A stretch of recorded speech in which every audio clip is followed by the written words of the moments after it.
Hey, welcome back to the Sunday Matinee. We are on episode 29, and guess what? We are finally doing an episode that is not about Godzilla or King Kong for the first time in how many weeks, I don't know. But you know what the funny thing is, everyone, is right before we jumped into Godzilla versus Kong, we did the WandaVision Spoilercast. So we officially now have a huge nerd sandwich here with Marvel sandwiching some serious Godzilla stuff going on here. So, that's just the luck of the draw right there. The season had to end right now, so that's what we're doing. So, hi everybody, I'm Ben Stahl. I am your host. Let's go around the circle and see who's joining me tonight. Hey, guess what, everybody? Sarah Moore is back with us. Sarah, hello, welcome back. I know you all missed me through the King Kong Godzilla stretch. What I find hilarious about that is those 5 episodes, Sarah, have got to be your single longest streak of episodes not being on the show. I think so, yeah. Which is pretty cool. Bad time for me. Need to get her a center square, Ben. Oh yeah, center square. Sarah's the center square. She really is. Charles Nelson Riley. There you go. Going around my clock, I've also got returning tonight Gary Chambers. Hey, hello, everybody. Gary. Yeah, the crowd goes wild. Woo! All of them asking, God dang, does Gary own another sweatshirt? 5 of the same. They're all gray. It's like Jeff Goldblum in The Fly is 25 of the same suit. Yeah, but then he takes his shirt off and it's all good. Yeah. Goldblum. Anyway, I saw that. Finally, Sarah. I saw that. Hey, I'm all about the 80s Goldblum. 80s, early 90s Goldblum. Woo. All right, and finally, we have with us tonight, once again, seemingly reporting directly on the field, coming previously from Westview. Now I'm guessing you're in New York City on the scene with Sam Wilson from the GRC conference. It's getting a little hairy, but I think this guy behind me might be able to help out a little bit. It's very sculpted, very sleek. I like it. The wings, very cool. So Jalen Green, welcome back. It's good to be back, guys. Yay! And now we know for sure that Jalen can never get off access ever again because he just. And of course, this is actually the exact same crew from the WandaVision Spoilercast. So this is going to be perfectly fitting because we're going to do a little comparing and contrasting tonight. But before we get to our big Spoilercast, this big crazy Marvel event, stuff happened this week in the news. A lot of it actually is Marvel related. So, we're finally getting back into the swing of things with Marvel, and I'm very, very excited about that. So the first bit of news this week is Downton Abbey 2 has set a release date of December 22nd. For those of you who out there who like that kind of stuff, good for you. It looks like Gary and Sarah are thrilled. I have never watched a single episode. So I kind of stopped after season 3. Season 4 was little. Yeah, there's something that happens that's a little that. Yeah. But what I've seen of Downton Abbey, I really enjoyed. One day I'll probably, when I run out of other things to watch, who knows? All right. So here's the first big Marvel news of the week. Really exciting. Guess what, everyone? There's actually a Marvel movie coming out this year that's not Black Widow. And that is Shang-Chi and the Legend of the Ten Rings. And we finally got our first look at it, and it is looking so cool. I'm very excited for this movie. I'm very excited to finally see the real Mandarin. And it just looks like it's going to be a lot of fun. What does everyone, did everyone get a chance to watch the Shang-Chi trailer? Oh, yeah. I haven't seen the trailer yet, but I have a question. Does the storyline that they picked up for this first film have anything to do with his father? Because the blurb isn't really clear, and I haven't seen the trailer yet. I think his father is the Mandarin. That's what I gathered from the trailer. But Marvel is also sneaky with their trailers sometimes. Yeah, right. But at the same time, you kind of have to imagine this is a Marvel movie, and they lean into the father-son dynamic in their stories real hard. So no surprise if that turns out to be the case. But yeah, real excited for Shang-Chi. Real excited for just Marvel finally getting more movies out. So jumping over to DC though, DC's The Flash has finally begun production, and it was heavily rumored, and then it was supposed to have dropped out, but now it's official. Michael Keaton is returning to play Batman. We are getting a multiverse. It is really cool. I'm really excited. Obviously, Michael Keaton was really awesome just a couple years ago in Spider-Man Homecoming. It proved that he is still able to do these crazy big superhero movies. So, yeah, I'm excited to see what he is going to bring, because, as much as I love Christopher Nolan's Dark Knight trilogy, there will always be a special place in my heart for Tim Burton's 2 Batman movies with Michael Keaton. He's so good in the role. Quick cue. Yeah, I think Batman Returns is still my favorite of all of them. This could actually be just planting a seed for a future discussion, but a quick question about that. Why the distinction, the separation between DC on television and DC in film? Because Melissa Benoist is Supergirl, and I'm all for a Latinx casting for Supergirl for this film. I'm totally on board with that. But it did beg the question, why the separation when you've already got somebody playing the role? The only I can't really answer that specifically in a satisfactory way, because DC has been really bad at showing their roadmap and what connects to what. Ezra Miller actually showed up on one of the TV shows as the Flash. He did. He showed up during the crisis thing before the crisis the thing. Year. Yeah. And didn't they had other former movie stars show up in that too, didn't they? Brandon Routh played Superman again. Right. Granted, he's already in that universe playing Ray Palmer, the Atom. Right. But he showed up as Superman again. Tom Welling came back. That Lois Lane from Smallville came back. Robert Wool, who played Alexander Knox from Tim Burton's Batman, he showed up. Burt Ward came back. There were a lot of the cast of Birds of Prey, a show from the early aughts, lasted I think by about 2 weeks, maybe 3. They got to have a little closure. The Flash, 90s Flash, got to come back and have a great send-off, which was awesome. There's some good stuff. So, it's the only bit of the CW shows that I've ever watched, but it was really good, and I wasn't that lost. So to answer your question, Gary, they definitely have overlap. They just haven't explained it very well. And it's really hard with them to consider what is and is not canon, especially now given that, everyone who's seen Zack Snyder's Justice League cut would like to believe that that is canon, even though Warner Brothers is, playing contrarian, which sucks. It's a tremendous film the way it was reworked, but that's another discussion for another day. Yeah, that's its own episode. Moving on, here is my favorite, absolutely goofy as heck news for the week. Vin Diesel is teaming up with Universal Studios for Rock'em Sock'em Robots. That's right. The toys are coming to life again. Any of you have them? No. Rock'em Sock'em? Okay, I did. Okay, I just go get my cane now. These robots are gonna be a family. I find it funny because I can't remember what studio did this already, but a couple years ago we had Hugh Jackman do Real Steel, and it's like that was basically Rock'em Sock'em Robots. I heard that was pretty good too. Yeah, it wasn't a bad movie. So yeah, we'll see how it's Rock'em Sock'em Robots. I imagine they're not going to take it seriously, but in the meantime, let's jump back into Marvel.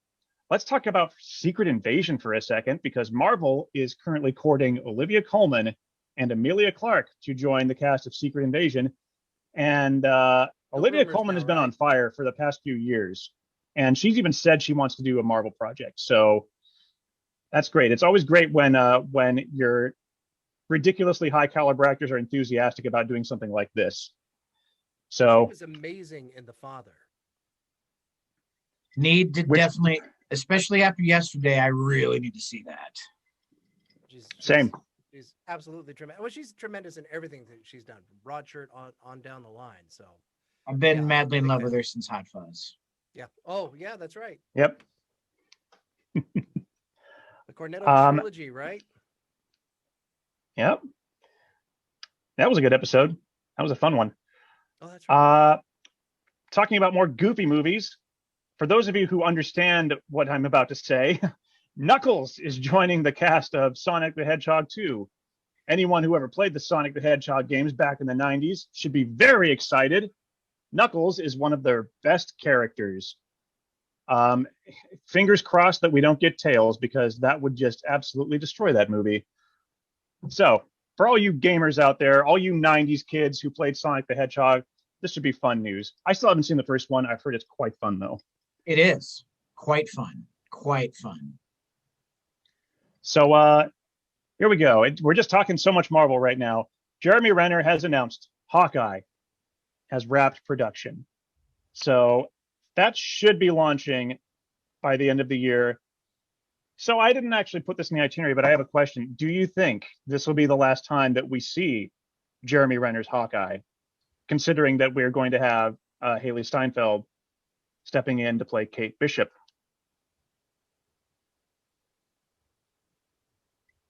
No, I don't think so. All right. I think he'll have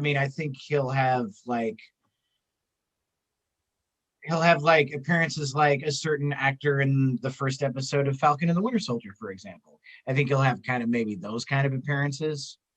You can say who it is, Jalen. This is a spoiler sorry, cast. That's right. If you haven't watched the Falcon and the Winter Soldier yet, go away. Go away. Go away. It's very what's behind me is a spoiler. Why haven't you watched this yet? Come on. But when National Treasure Don Cheadle shows up in the first 10 minutes of Falcon and the Winter Soldier, I think it just, shows up. It's Don Cheadle, and you're just like, yes. Which is the reaction you have anytime Don Cheadle just shows up. Yes. But I think he'll have kind of those, where he'll show up and deliver some mentorly advice and then go back to the farm where Linda Cardinelli and his kids live. So.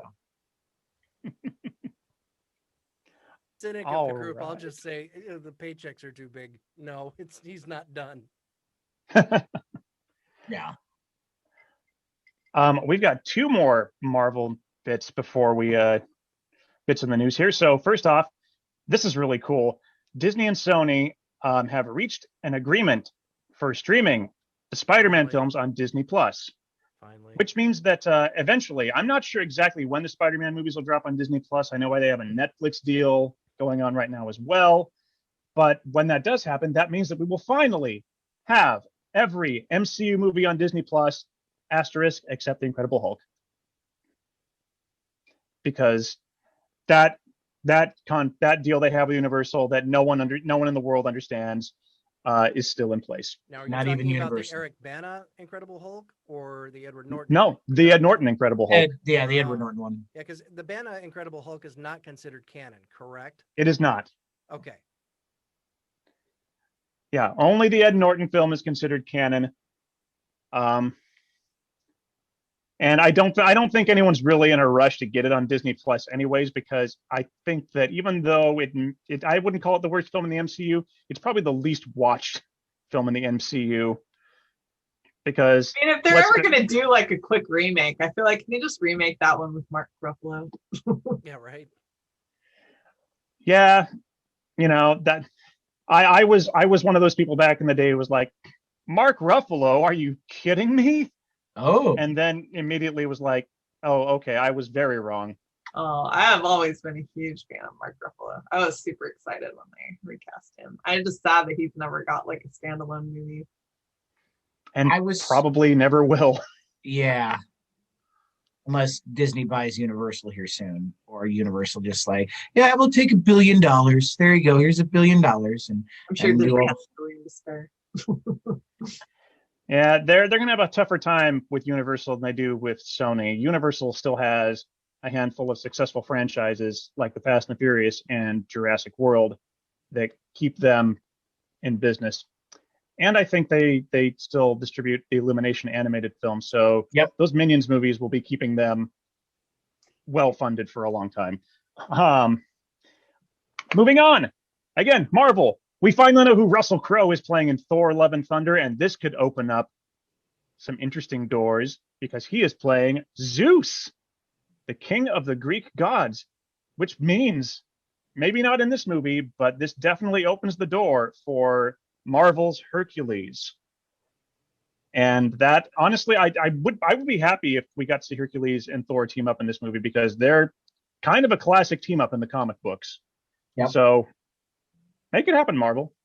Yeah. You know, surprise us like 5 months out and say that Hercules is in the movie. That'd be great. Henry Cavill just shows up. It's like, hey guys, I'm Hercules. Russell Crowe's already played my dad, and then he's just playing my dad again. It's great.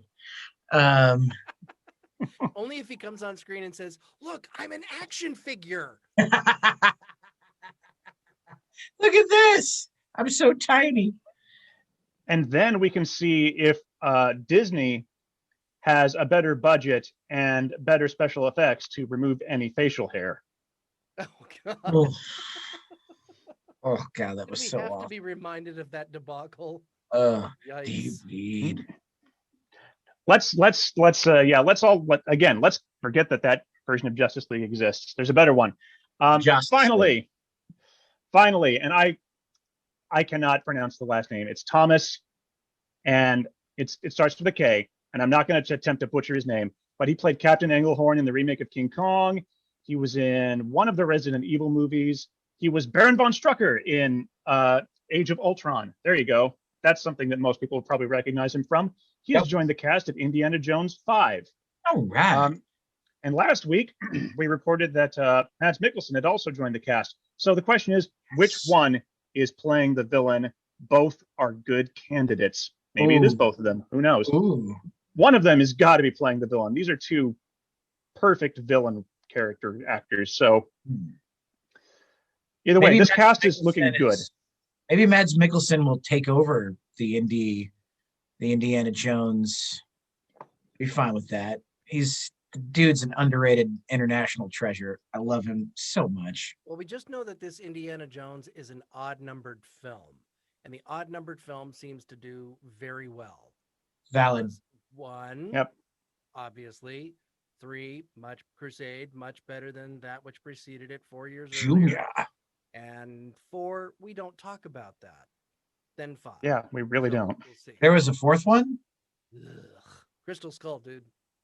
Oh, right. The only good thing about that was Karen Allen.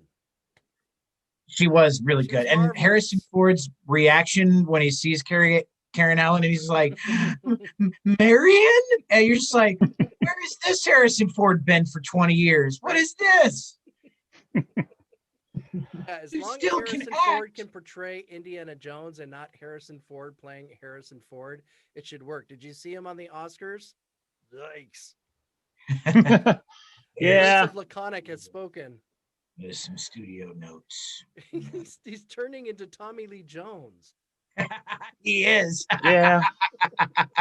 And that's actually I'm just gonna add that in as a final bit of news. The Oscars happened last night, and I'm still debating on whether or not we should just have an episode talking about what happened last night. I'm thinking that may still be a yes. We'll see.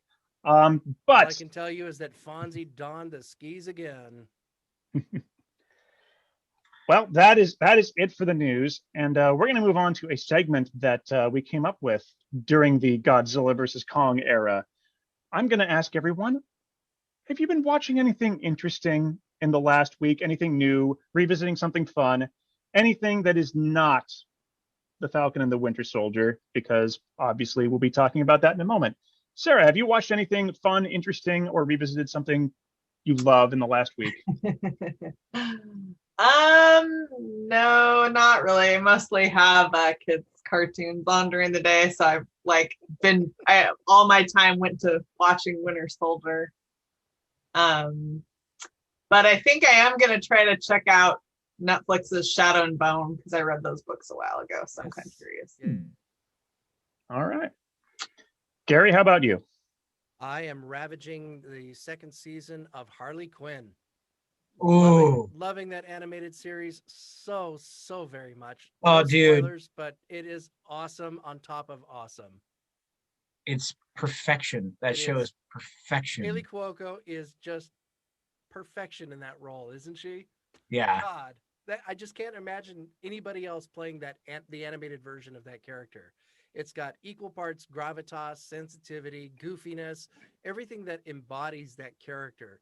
She inhabits it completely and utterly. And everyone in the voice cast commits themselves so thoroughly to the believability of what they're putting forth in an animated cartoon. And I'll layer in the second one, which also just happens to be animated, and that's Invincible on Amazon Prime. It's a wonderful series. But, just like Harley Quinn, it's for grown-ups. It's Adult Swim. Nice. That's good. I haven't seen Invincible yet. I need to check it out. Well, Jalen, what have you been watching since you haven't checked out Invincible? Well, I haven't checked out Invincible, but I did just give my girlfriend had never seen it before, and I thought she might enjoy it. So she watched and I rewatched Russian Doll, which I think I might have enjoyed even more the second time. Fabulous time loop show on Netflix with Natasha Lyonne.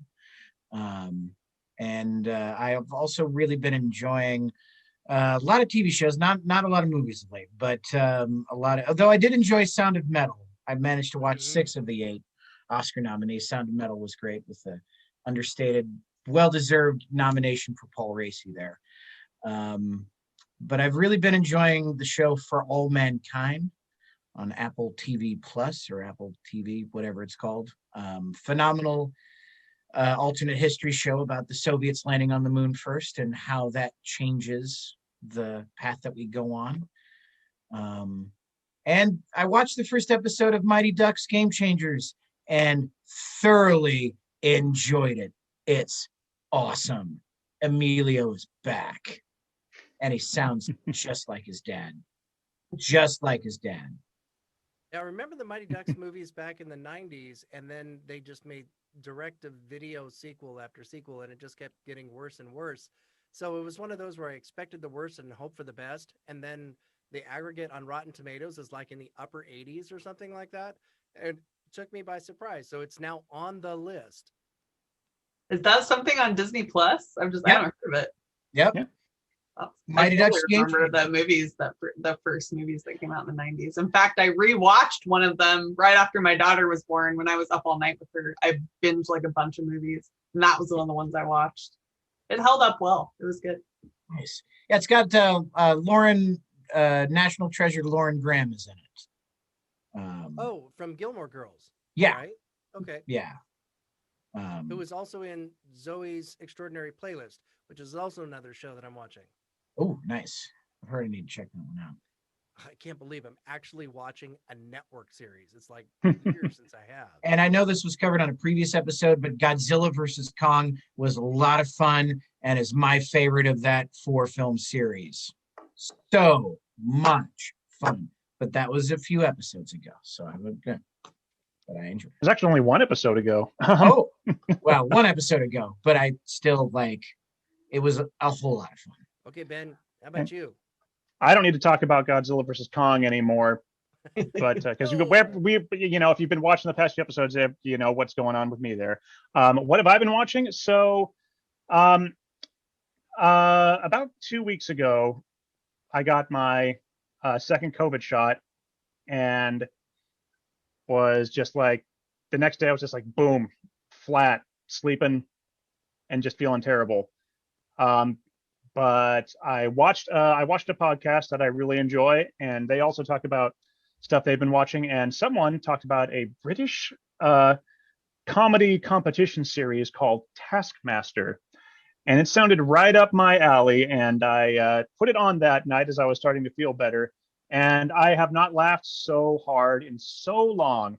The basic premise is you have five stand-up comedians competing in this show, which is hosted by Greg Davis, and he basically gives them these ridiculous tasks to do, and then he might dish out the points based on, you know, his own opinion of what they did versus actual factual evidence.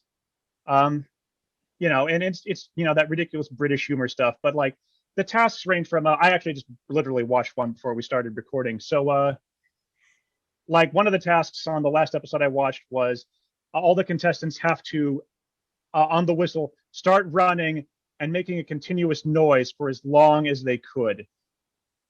So the person who runs the longest making a continuous noise wins that round.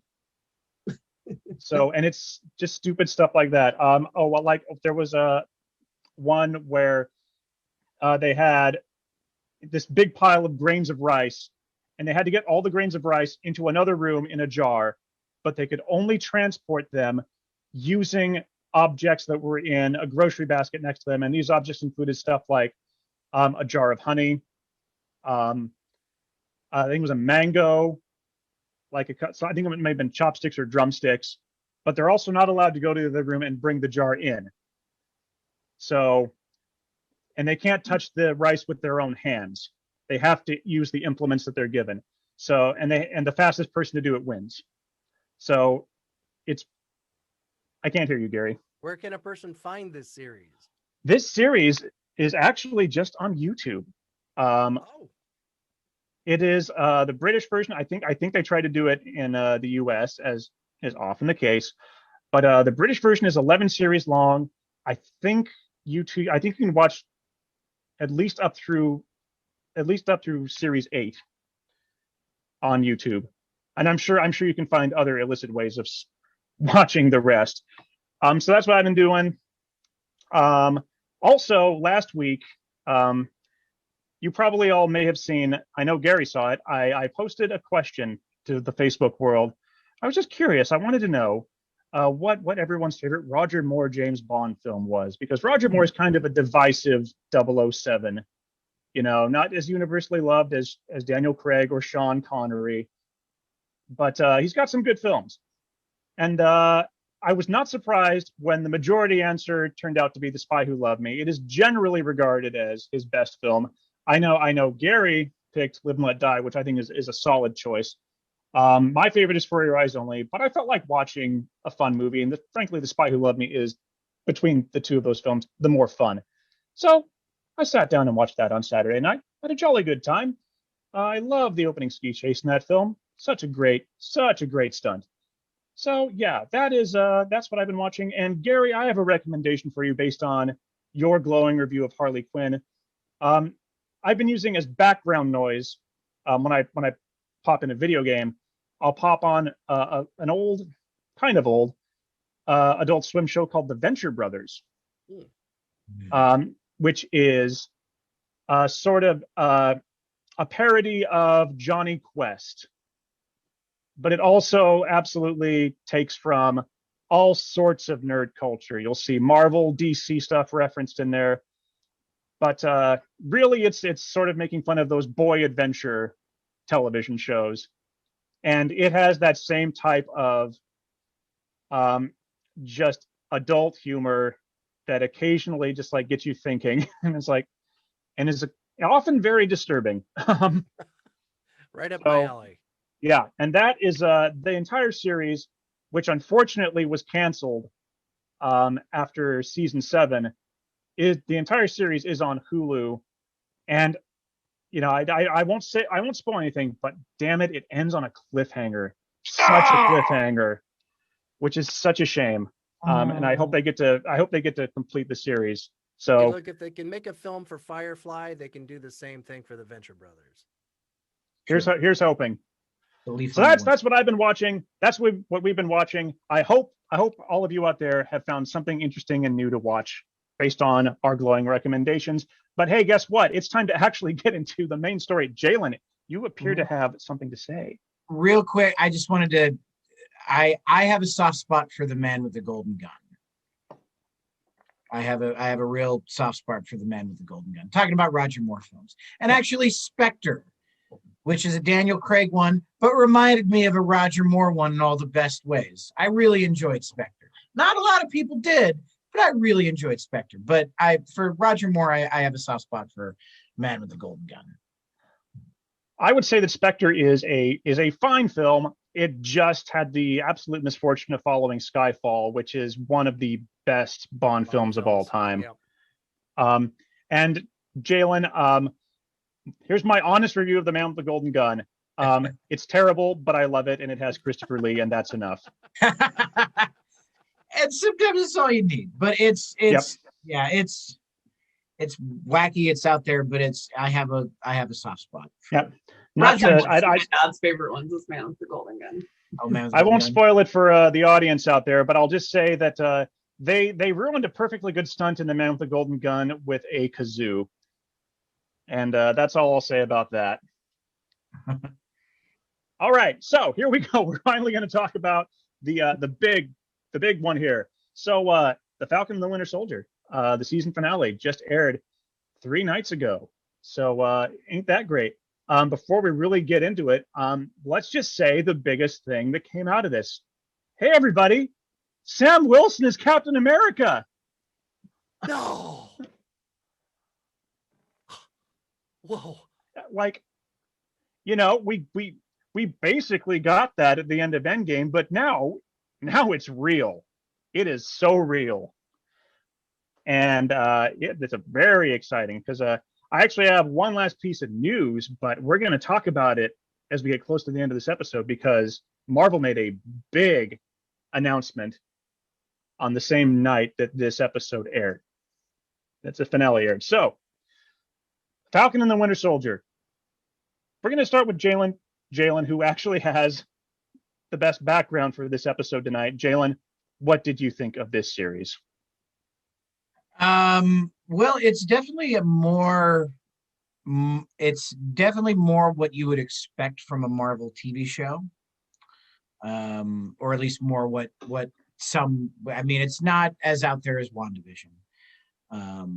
But it was exactly it was magic. It was pure magic. It was great. It was what I love about these shows is that these characters, Falcon, Winter Soldier, they get a chance to shine in a way that maybe they haven't in the movies yet. And it's nice to see what they can do with a big role. And it was phenomenal. Absolutely phenomenal. Yeah, it was great. Gary, I'm going to pass the torch your way. Well, I have to echo Jalen's sentiments. It's a brilliant series. I think what they managed to do was take a very long movie and make it episodic. And it's one of the few criticisms, and I tend to agree with it, because the thing plays like a film rather than it playing like clearly demarcated episodes of WandaVision. This played like what do you mean it's over? And perhaps they could have resolved that by making it a 3-part miniseries, making it 2, 2, and 2, rather than it being chunked up into 6 different episodes, that kind of thing. Make the acts longer, if you will. But where the show really shined was that it took its time to develop the characters. And in particular, and I'm just picking one just for the sake of time, the relationship between the Winter Soldier and the Falcon, and that was begun. Help me out here. I think it was Civil War, when they're in the VW Beetle. And can you scoot your seat up a little? No. That whole thing was just blown up when they were in when they were in the room and they were facing each other in the 2 chairs, and they couldn't escape each other, and their legs were sort of interlocked at the knee, and they couldn't move. So all they were doing was just irritating each other. That whole vibe was there until episode 5, episode 6, when they resolve their differences and they can finally actually work together and be simpatico with each other. But that contention, that I think that's the best word for it, was so funny and so real it's what made everything else that was far more fantastic fall well within that sphere of the suspension of disbelief. I can believe a man can strap on a jetpack and fly with metal wings. I can believe that this metal arm is a part of the Winter Soldier's body, and it's just, we just accept that it's part of the mythos of the series. But it all worked, and they took the time with these characters so that it did play, and to layer in Zemo and to layer in the Power Broker in the way that they did, so that we could take the time to find out why they were there and what their motivations truly were and how they've evolved since 5 years ago. That's what really made it work. Sarah, on to you. Yeah, I was thinking about it today, and it was really interesting because I felt like WandaVision grabbed me like immediately. Like I was really enjoying each episode and really into it, but I felt like it just kind of like it kind of stayed. I mean, I enjoyed it all through, but it kind of like was for different reasons as the episodes went along. Whereas I felt like with Falcon and Winter Soldier, the first few episodes I was not super into. I mean, I shouldn't say it wasn't that I didn't like them. I just was not quite grabbed. But then, and I think it's like Gary was saying, this was really more of like a movie that they chopped up into different episodes to make it episodic. But then where it built to, like where it went, was amazing. And I finished watching it last night, and I feel like this whole day I've been like thinking about it and just liking it more and more and more as I like think about it more. So it's interesting that like the other one grabbed me more, but I wouldn't say it was like it went to this, but this one, it's like it kind of started slow, but then I really love where it went to. And just everyone's arc was really good, and it left you with like kind of a lot to think about and ponder. And there was just a lot of really great. I feel like this one, even though WandaVision is a good kind of exploring like the PTSD, this one really like tied into what we're experiencing as a country right now. But you know, like in a very satisfying way. It's just like, oh, why can't we like follow this, you know? I just wish it could have been longer. Like I wish we could have gotten like a whole episode of them on the boat fishing, and that's it. Just one episode where they're just fishing on the boat, or you know, Bucky flirts with Sarah a little bit more. I think the four of us with our extensive theater backgrounds would definitely be into just seeing these characters hanging out on a fishing boat for a day. I don't know how that would sit well with a general audience, but we're theater people and we love our characters.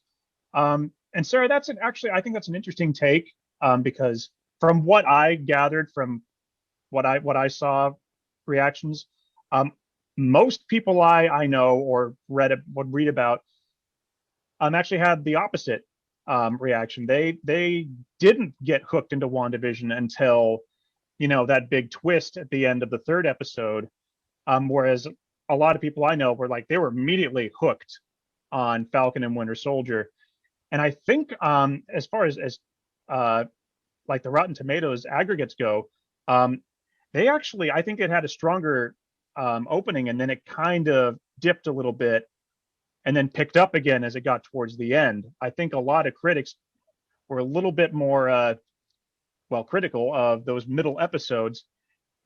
But I enjoyed it through and through. I definitely have some criticisms. For me, the finale wasn't quite what I wanted as a whole, but it did fulfill the arcs of Sam and Bucky, which I think was the most important thing for the show to do.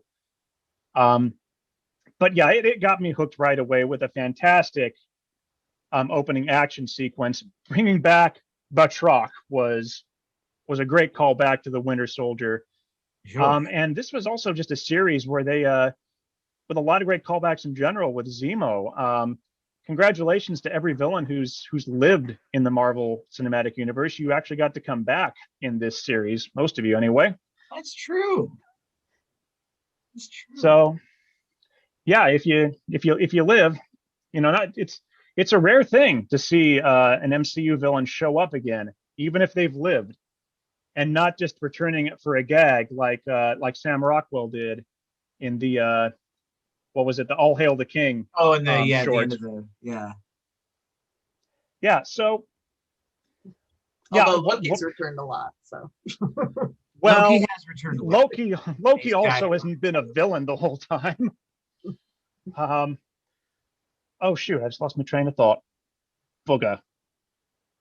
Zemo Dance. Zemo Dance. That was awesome. Daniel Bruhl is just the secret Perfect MVP of role, this isn't show. he? Props to Daniel Bruhl. Yeah.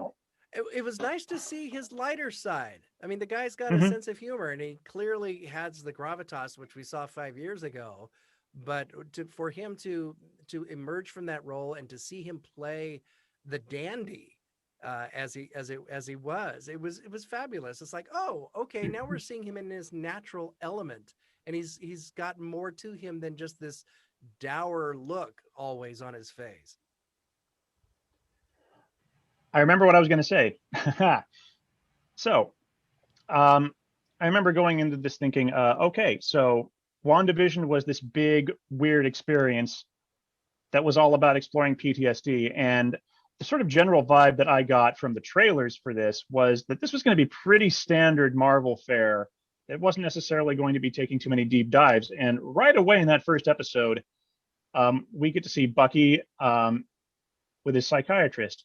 We get to see Sam, a freaking, beloved hero, get turned down for a loan at a bank. We get to see these issues of, the blip is actually causing more issues than we've been led to believe in both Spider-Man Far From Home and in WandaVision. It's caused a crisis, a refugee crisis, a border control crisis, which, Sarah, you pointed out, it's dealing with very real world issues. So it turned out from day one to be a much deeper series than was presented, and I'm glad that it did, because it's exactly what the comic books have been doing for years, and the movies have done it too. But I think this series was much more in your face about it than the movies typically are, and I'm glad that it is, because it also allows all the terrible people to come out of the woodwork, and you get to find out who doesn't understand what these stories are supposed to be about, because they are supposed to be about things like this.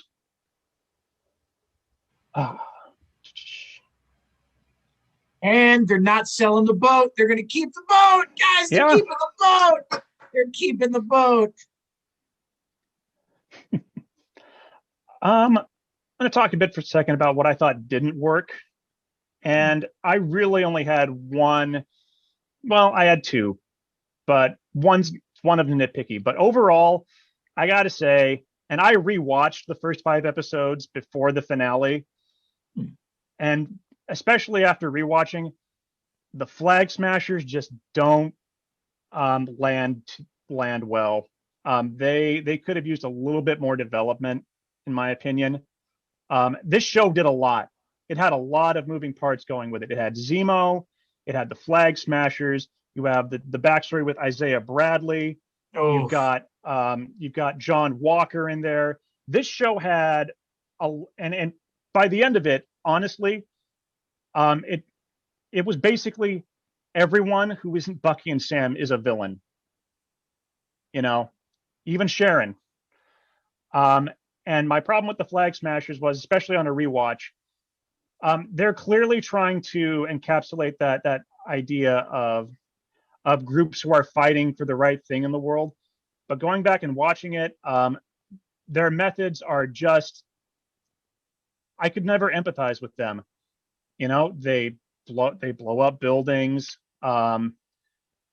Carly's first reaction to losing someone is to go out and blow up a building, and it's like, you're no different than John Walker, whose first gut instinct when losing his best friend was to kill someone. And it was, yeah, and that was an incredible moment. So honestly, for me, between Carly and John Walker's, like, there wasn't enough to make them distinctive. They both utilize the same methods to achieve their goals, which is, I don't know if that's what they intended for the Flag Smashers. I want to be able to empathize with them because their cause is just. But I get the sense that Carly was more of an outlier because her behavior becomes more erratic and more, I'm at a loss for words here, where she's so adamant about pursuing her end goal that she forgets the reason why she's pursuing it. Whereas her colleagues in the Flag Smashers, we get these occasional bits of dialogue and these looks that is of, okay, we're with you, but... And so I feel like that could set up something. But at the end of the 6-episode arc, I agree with you. There just was a one-dimensionality to it. It's like, oh, classic villain, you're the baddies, we know that. And it didn't actually resolve. They're locked up now, and we don't get to see their side of the stories. Everyone but Carly. They're not even locked up. They're dead. Right, they're dead. Demo's arc. And the only other thing I felt a little out of place, and this is something they'll actually probably be able to discuss in later episodes, was like John Walker's sudden change of heart at the end. It wasn't so much his change of heart, it was that everyone seemed to be okay with the fact that he had a change of heart and is out there, being a hero right after,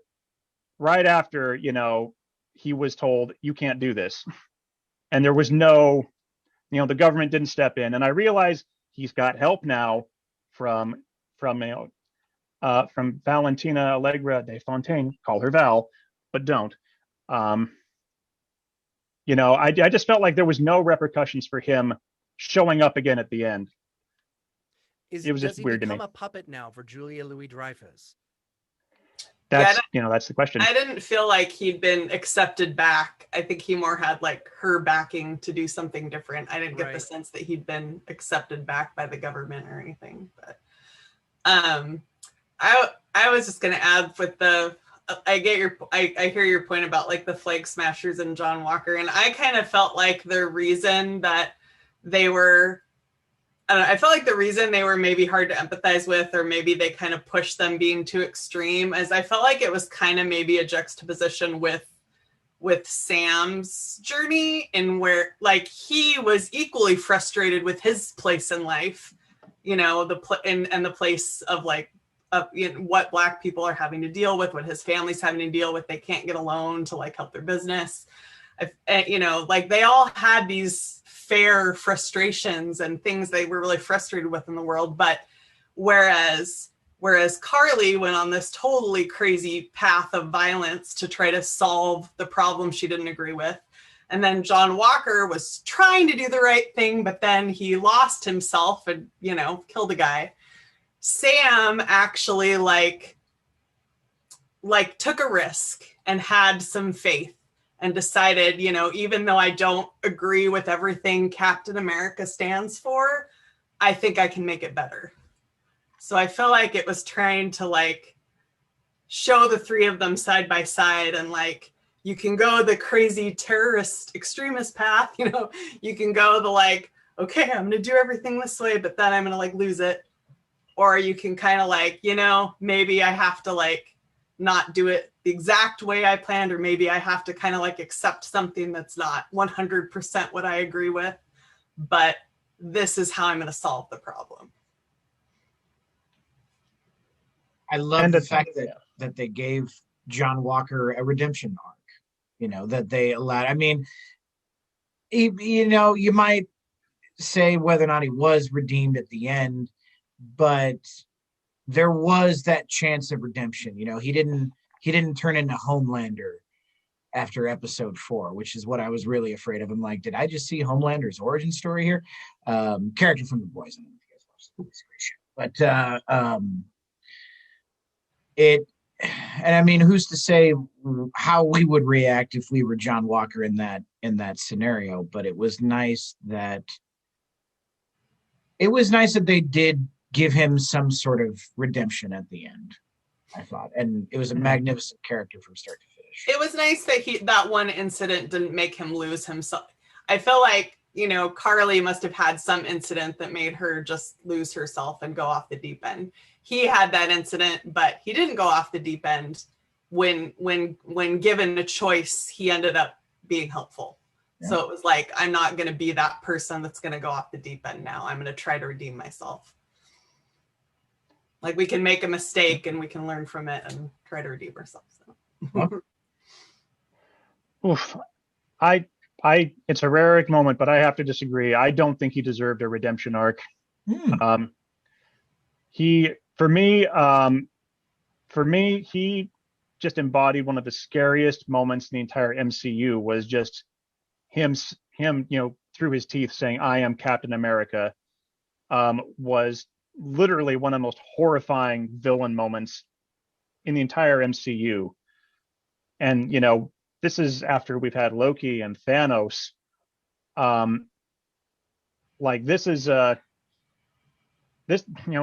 Walker is at this point like the last villain I want to turn around the corner and come face to face with, because those moments were just, I don't know. I just lost any empathy with him at that point. I don't know.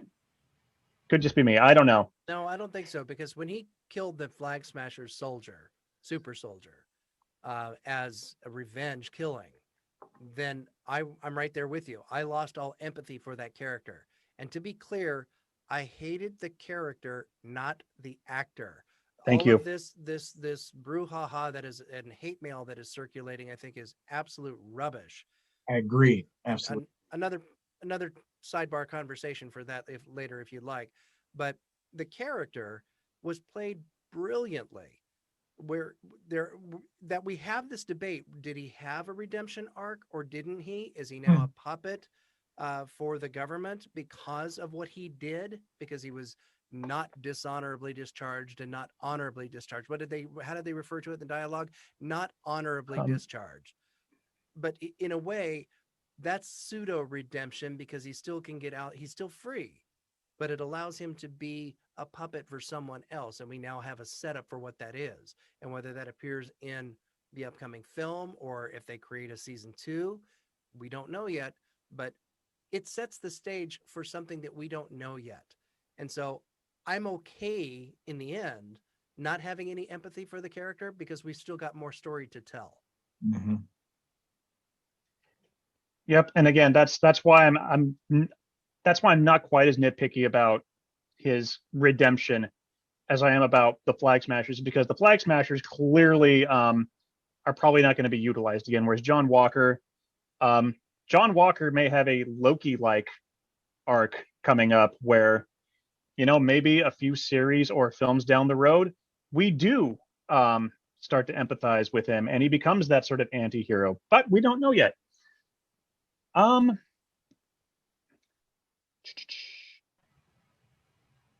So we've already talked a little bit about how it compares to WandaVision, and I'm in agreement. This was a movie. This was a very long movie that was broken up. Sometimes it worked, sometimes it didn't. But WandaVision was definitely a television series. I have a feeling that Loki is going to also feel more like a television series.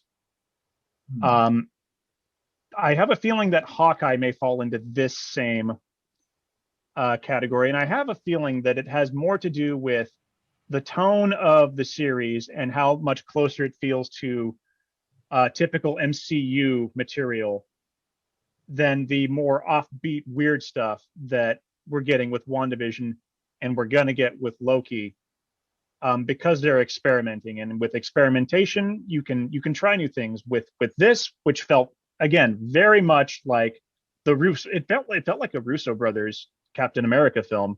Mm-hmm. So yeah, I completely agree that this was a film. I'm going to talk a little bit about, because I brought this up. How do you feel this sort of fits into the greater MCU, both in terms of timeline and just as a story, as its own story? Sarah, I want to go your way first. I mean, it definitely felt like kind of a transitional movie, just because, you know, it's kind of introducing a new take on Captain America while also kind of dealing with the fallout after Endgame from, you know, some of the people he was close to. And then, you know, you got like a little bit of Black Panther in there too. Like, so that was kind of fun. It kind of made me wonder if like, for a little bit, if this was going to like somehow tie into the next Black Panther movie. But then that isn't like quite where the climax went, but it was kind of making me wonder that at first since they came in. But it felt like I would say it felt like kind of, it's, even though this was like a movie, I can kind of see why it worked better on Disney Plus than in the theater. Not that I wouldn't have watched it in the theater, but it did feel much more like kind of a transitional movie, to kind of transition us from the end of Steve Rogers' Captain America and Endgame to like where that character is going to go in the future. It's curious you call it that, because when I look at WandaVision and Falcon and Winter Soldier, we talked about in that episode, you should watch WandaVision because otherwise you might be lost when you get to Doctor Strange and the Multiverse of Madness. While I do think that this show did some wonderful things with Sam and Bucky, truth be told, because Steve literally gives him the shield at the end of Endgame, I don't know if you might be able to jump into Captain America 4 without seeing this show, knowing that he's already got the shield. But you'd miss a lot of interesting characters. You would miss a lot. But I feel like you would miss the dance. But I do feel like it wouldn't be as confusing as if you missed WandaVision, picking up where Wanda is going to be in the future. But again, that's something we don't know yet because we don't know what Captain America 4 is really going to be like. Gary, how do you feel like this show fits into the MCU? It was a bridge, and a perfect one at that. Seeming fault in the way they created the story arc through 6 episodes versus 2, 2, and 2, or 3 and 3. What they did serve is this wonderful bridge from the older phase, which ended with Endgame and the passing of the torch, to whatever's going to come. Now, I know that Marvel's calling this phase 4, but to me, it feels like a bridge between the 2 phases. And while it's not 100% necessary in order to pick up the narrative in the theater, God help us, let us get back into the theater, but it does lend credence to so much more nuance in these characters that you can take into the upcoming films and know where they're coming from. You understand their motivations a lot better, and the relationship between Bucky and Sam in particular won't come as a surprise. They genuinely didn't like each other at the end of Endgame. They tolerate each other barely. Well, this story sees them coming together and explains why. And it was all the circumstances that they were thrust into that created that why. So whatever they appear in heretofore, this is going to give us that chance to understand those characters so well that their motivations are understood, and it informs what they do in those films. Gary, you actually gave me an idea for a whole new question, but we're going to go to Jalen first to get his take on how this fits in. Such a good host. There is a surprising amount of world building and in this from kind of episode 5 on, and I kind of wish, I'm glad it's there, and I'm glad that Julia Louis-Dreyfus is in the Marvel Cinematic Universe, don't get me wrong. I just wish that hadn't been given so much attention, because it definitely did seem like like, some of the show was setting up the Dark Avengers, or the, Marvel's answer to, or the Thunderbolts, which is kind of in the comics sort of Marvel's Suicide Squad, if you will. And it would be very easy to see, like, US Agent and Zemo and the Abomination and a lot of these other villains tied together by evil Nick Fury, Julia Louis-Dreyfus, which was kind of the impression that I got. So I kind of wish that the world building, like that kind of world building, had been left to the post credits, as opposed to getting a lot of attention, especially in episode 5. Because it felt like it ended, and then it was like, oh yeah, we got to resolve the Flag Smashers. But no big Skybeam, so that's a plus. But what you learn about Sam Wilson and the journey that he goes through, like, you've seen Bucky's journey in Winter Soldier and Civil War, like he's the focal point of both of those films, in a way, and especially in Civil War. But Sam Wilson's journey and what it really does mean to be Captain America. I mean, it's an absolute, I mean, everything in the MCU, in order to get the most out of it, you do have to watch it.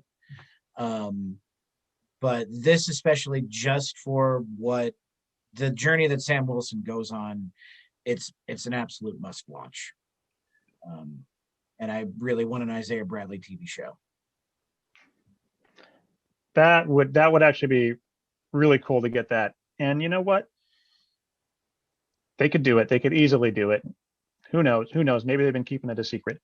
But Gary, you talked about how this show is sort of a bridge and felt more like an interlude between phases, so to speak. So what I got out of that is, I'm going to ask you, and I'll actually ask you first, Gary. When do you think we are going to officially feel like we are in phase 4 proper in the MCU?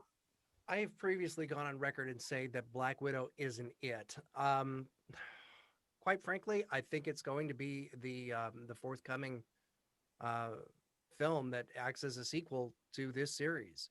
So I think Captain America 4 is really where we're going to see that indoctrination.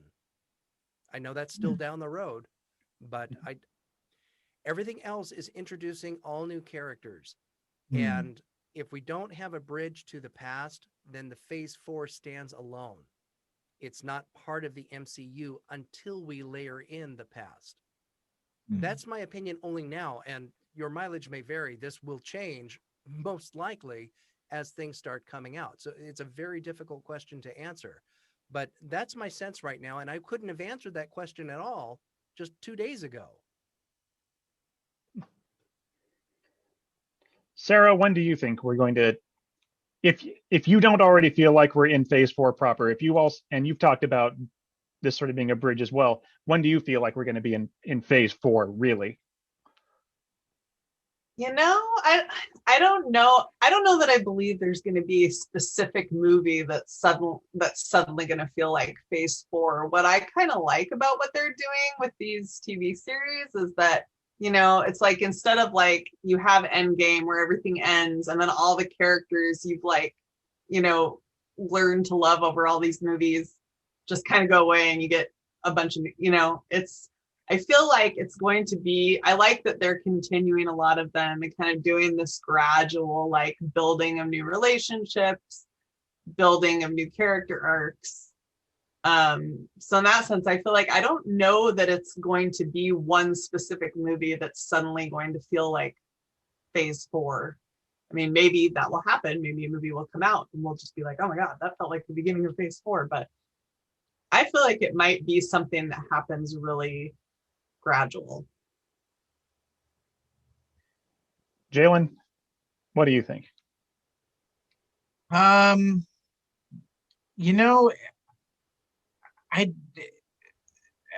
They say we're on phase 4 now. I didn't really I haven't really felt the phase shift in the Marvel Cinematic Universe. Like, they say phase 1, phase 2, phase 3. Like, I think the entirety of the Infinity Saga is just its own phase. 23 movies, like, that's its own, like, thing with Spider-Man Far From Home being the bridge from saying goodbye to a couple heroes to, to moving forward without them.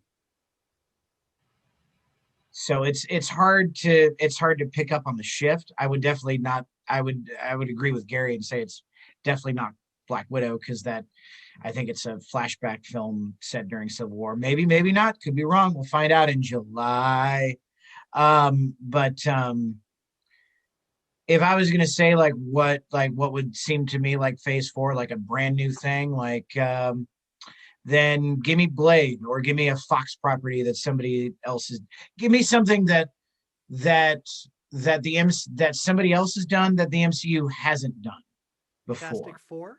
Fantastic Four, or give Doctor Doom his own show. Just call it Latveria, and it's just 6 episodes. You can have Zemo, Baron Zemo, and Doctor Doom. They're just like having fun, being all boppy, and it's great. I'm going to be perfectly honest. Oh, go ahead. Oh, but that would be that. I think that would be like the thing about, we're in Phase 4, like seeing something that Fox or somebody else has done, but the MCU gets to do it now. So at one point in the series, you talked about Doctor Doom and Latveria. At one point in the series, they literally say, "We're going to Latvia," and my ears perked because I thought I heard Latveria. I was like, "Oh my God!" They just dropped the greatest Easter egg, and I was like, "Oh crap! It's just stupid real world Latvia." Yeah, it's Latvia, or as they say, or it's the same stairway in the same warehouse. All the warehouses, it's the same warehouse in Latvia. As to where I think Phase 4 will really begin, you bring up good points. Even with the distinction between phases 1, 2, and 3, I think the jump from Phase 1 to 2, I think, is honestly the most distinct, because Phase 1 ended with the Avengers, with them coming together for the first time, and then Phase 2 started back where we were with Tony Stark at the beginning. And then Phase 2 ended with Ant-Man. It didn't end with Avengers Age of Ultron. It ended with Ant-Man, kind of a epilogue to, not even an epilogue to what happens in Ultron, just its own weird standalone film. And then we jump into the next phase, and it's Civil War, which the only reason that feels like Phase 3 to me is that is literally, I think, the moment. Civil War, I think, is the moment where where Marvel Studios was really finally under Kevin Feige, and he's not dealing with any of the other bureaucracy of all the other executives, and where it finally sort of transitioned from, this is a Joss Whedon influenced universe, to this is a Russo brothers universe. And I think that's also why Phase 3 feels so much better, is because I think Joss Whedon had going off topic, I think Joss Whedon did a great job with Avengers. I think that giving him control of the of Phase 2, of sort of getting to, sort of be a sort of have a little bit of creative control with everything, it just didn't work with him, and it didn't work that was still an era where there were too many executives at Marvel who were trying to pull in the reins of all these really good directors. So thank you Phase 3 and Kevin Feige for finally I think Marvel is where it should be, and I think Phase 3 is easily the best. But Phase 4, where do we get that transition? It's not. I don't think it's going to be with Shang-Chi, because Shang-Chi is going to connect back to Iron Man. It's not going to be Black Widow. We've already talked about that. It might be the Eternals,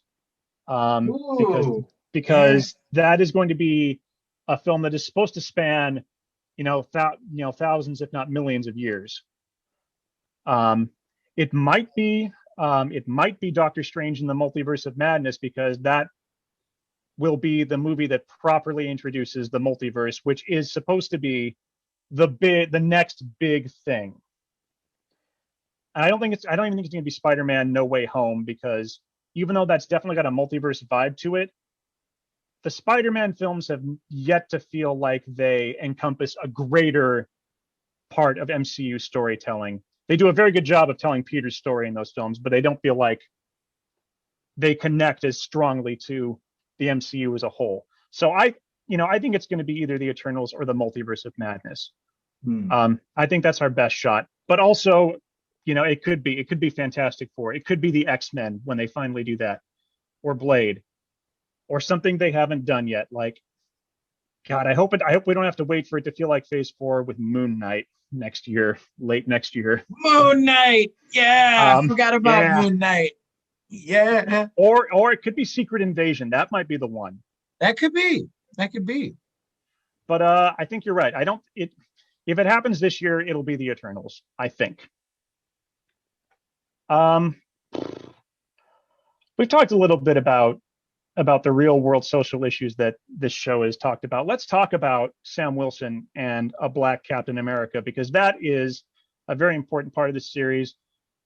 And I got to tell you that final moment with Isaiah Bradley in the museum, that was the right way to end it, and I was just about in tears. It was such a beautiful moment.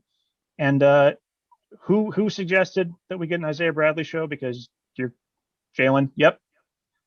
Has to be played by the same actor. De-age him. I don't care. Put him on makeup. He doesn't look that old. He was wearing some old age makeup, but needs to be played by the same actor.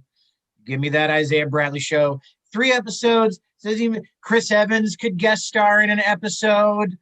There you go. Great. He's part of he's just this random member of the Howling Commandos we just haven't seen before. But yeah. What, 30 years being tortured by Hydra?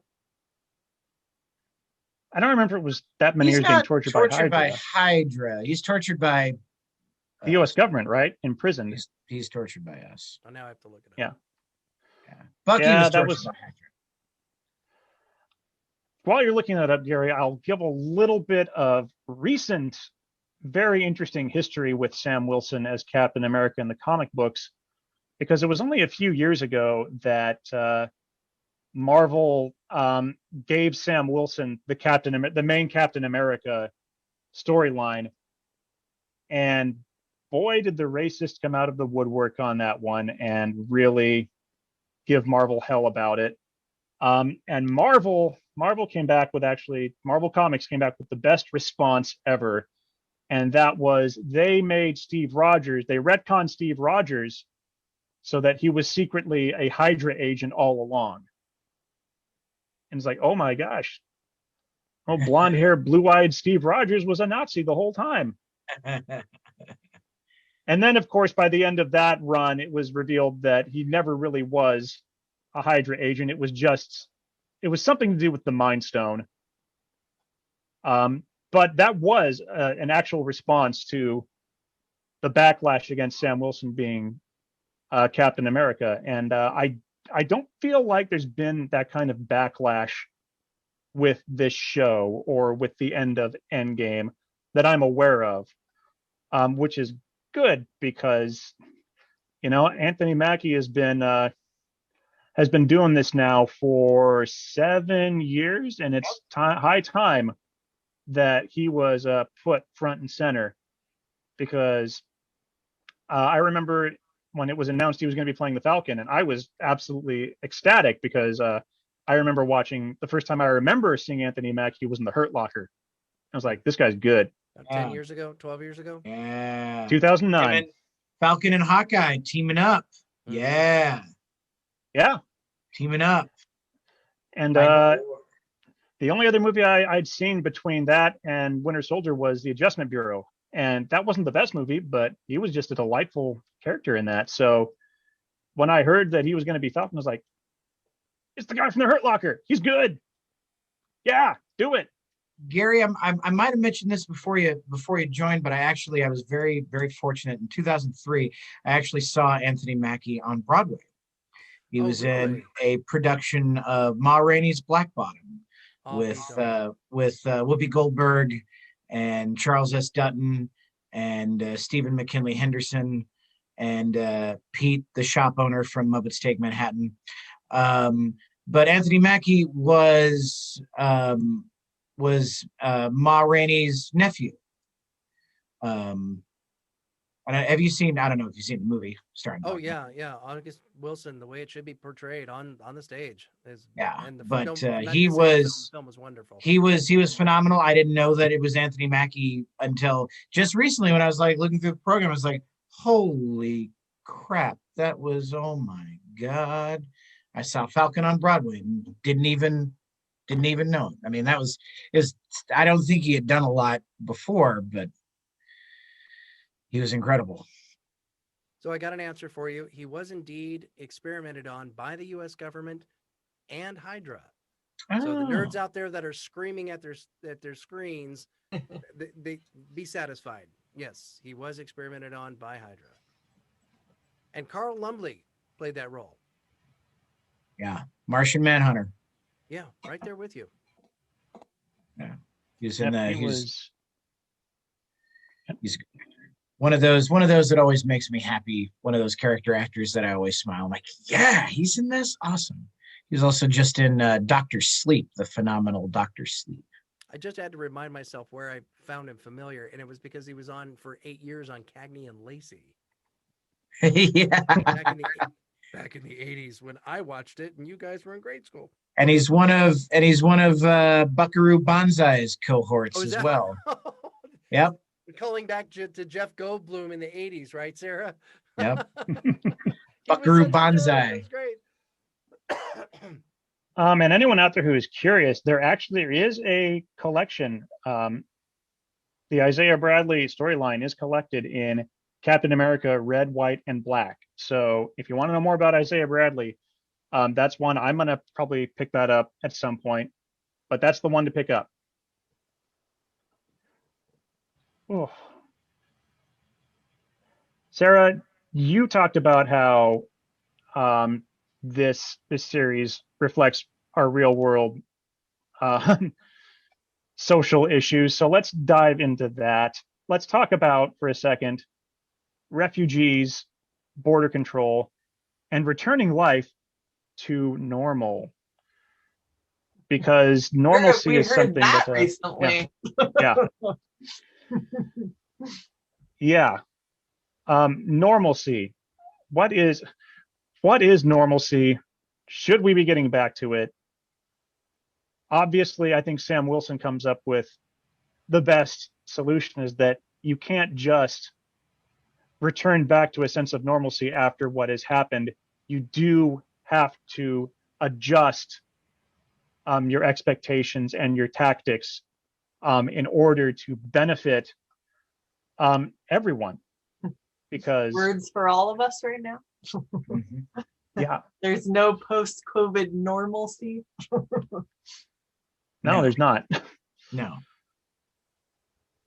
You know, I actually thought that was I thought like it was just a really how something like that just you didn't think of until they talked about it in this series, that, you know, when half the people disappeared, everybody was just helping each other and coping and surviving. And then all of a sudden people come back and they're like, wait, we can't have open borders. We can't, like, yeah. Go figure. There's the world for you. Kind of actually, it kind of makes me wonder, was it maybe irresponsible for the Avengers to, you know, bring everyone back without maybe telling people they were trying to do this first? Like maybe, you know, call up a few people and say, hey, we're about to snap a gauntlet and people might come back. So be ready for that. Because obviously, as we saw in episode 4 of WandaVision, no one was ready for that. Yeah. It was chaos. So. And it's not like they didn't have the time. Yeah. Because they had plenty of time when they're spoilers for Avengers Endgame, but when they're eulogizing Black Widow, they could have got President somebody on the line and been like, hey, we're gonna give this a shot here, just a little heads up. So they had the time. I mean, still eulogize Black Widow, don't get me wrong, but you know, there was definitely enough time for them to make at least one phone call. And it's interesting the way that we've seen the blip over the course of 2 movies and 2 TV shows now. First in Endgame as a huge sigh of relief, thank God it worked, and everyone's back, to the opening of Far From Home to, oh, ha, ha, ha, this is a fun cosmic joke. Basketball players are starting to show up in the middle of the gym.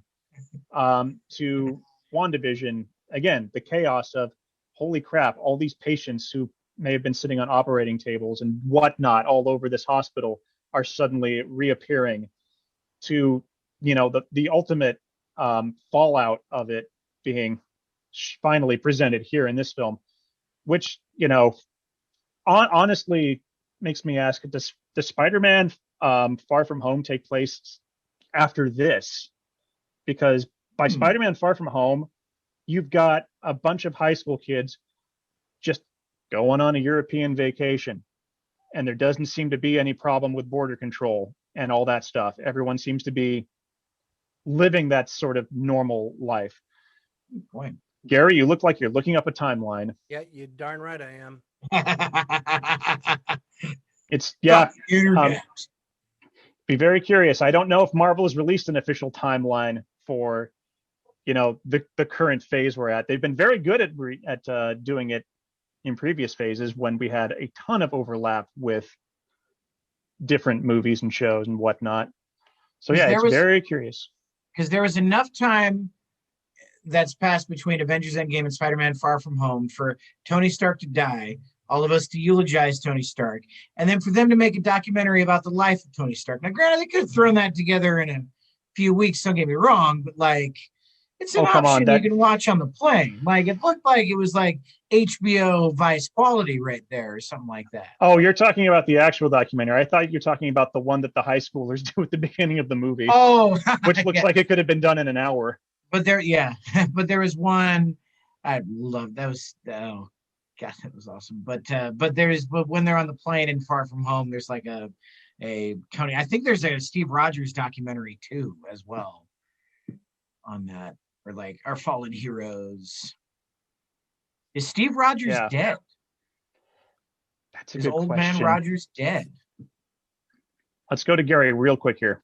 According to my source, Far From Home occurs after Falcon and the Winter Soldier. That makes sense. Interesting. Very. Well, when you think about it, I say when you think about it too, much like our world, I mean, there's probably going to be more problems from the blip in some places than others. I mean, look at COVID. Not that things are normal here, but where we're at compared to some countries that are still in utter chaos because of COVID, because they don't have the resources. I would imagine it would be the same with the blip. There's some countries that would get things together. They would solve the stuff quickly, and there'd be other countries that would be in chaos for decades. Well, I'm not an expert on global politics and all that jazz. So, don't quote me on this, but I have a solution for that. And that may be that, nations like the United States could help out. What? What a novel concept. Yeah.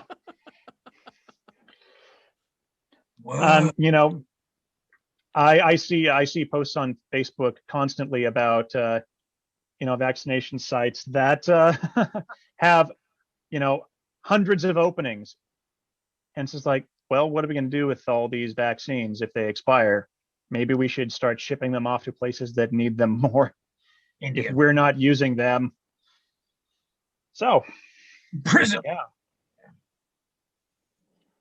And then I heard we are planning on, I guess it wasn't vaccines, but we're shipping something somewhere. So. The AstraZeneca, I believe, is what they're talking about shipping overseas. Good. Gary, I just got something from you. Is that something I need to look at now for this? No, that's for future reference. Cool. Future references are awesome. Let's talk about Zemo, because when they were starting to advertise this show, of all the villains, Zemo was front and center. And as I mentioned earlier, Not a lot of MCU villains get a second chance unless they're Loki and they get a really awesome redemption arc. Does this series benefit from utilizing an established villain as a main character? And should they be doing that more often with villains who are still out there? Gary, I'm going to hand it to you first on this one. Yes, because they made him interesting. He had his purpose in Civil War. Don't get me wrong. There was a reason why he played the heavy. But as I had mentioned earlier in this show, for him to play the dandy and have a sense of humor and to actually see more facets to this character and make me wonder, wait a minute, what happens next? That tells me that we've got a lot more that we can do with this character. And the actor who portrayed him was just tremendous. He gave him a lot of what we didn't see in Civil War because perhaps he was purposefully constrained. I felt like he was let out of the box. And as to, should we do this with other villains as well? Give them their own vehicles? Oh, I don't know. Loki? Yes, absolutely. The villains are by far the most interesting characters. Some of the heroes can be a bit banal, but the villains are always interesting because they're flawed. They are Daffy Duck, not Bugs Bunny. I'd rather watch Daffy Duck than Bugs Bunny any day because he's far more interesting because he is us. The villains are us. They are our flaws to the nth degree. So yeah, I think that would be an excellent way to move forward and keep things interesting. And in essence, it's been done. The Descendants on Disney, just staying in that Disney universe there, very popular. And that's what it's really all about, is take these villains and what about their kids? What happens to them? So yeah, there's something that to be said about taking the interesting aspects of a villain and seeing where they identify with us. Before I go move on to Jalen and Sarah on this question, just want to run down really quickly, just off the top of my head, MCU villains who are still alive and some who have had return appearances. So we do have Abomination, who will be showing up in She-Hulk. So yay. Believe it or not, he died, but came back because Captain Marvel was a prequel. Ronan is one of the few MCU villains to appear more than once. Obviously, I have to mention Thanos, who not only cameoed across 3 different MCU movies, but was the main villain in 2, and even is the only villain so far to have the luxury of dying twice. In the same movie.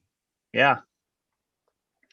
And then, of course, Loki, who could also end up having the luxury of dying twice, though I would like them to keep this current Loki alive for as long as they can, because as long as Tom Hiddleston is game to do it, right? It's such an interesting hang on to character.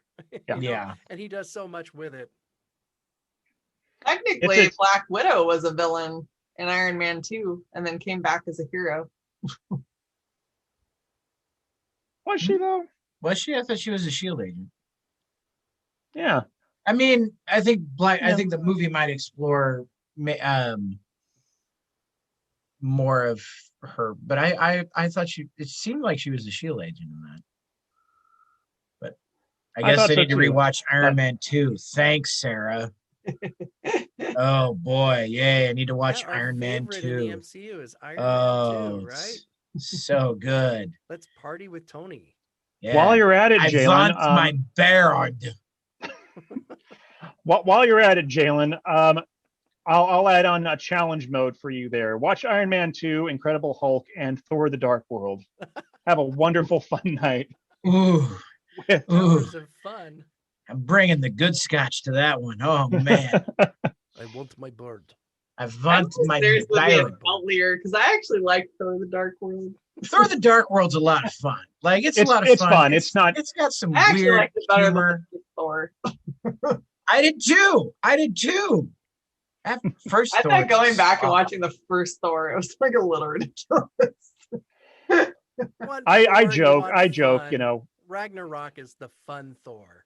Well, yeah, that's obviously the best one. Hello, my name is Korg. I'm a rock, as you can see. It's a friend from work. He's a friend from work. Hey, Oh man. What?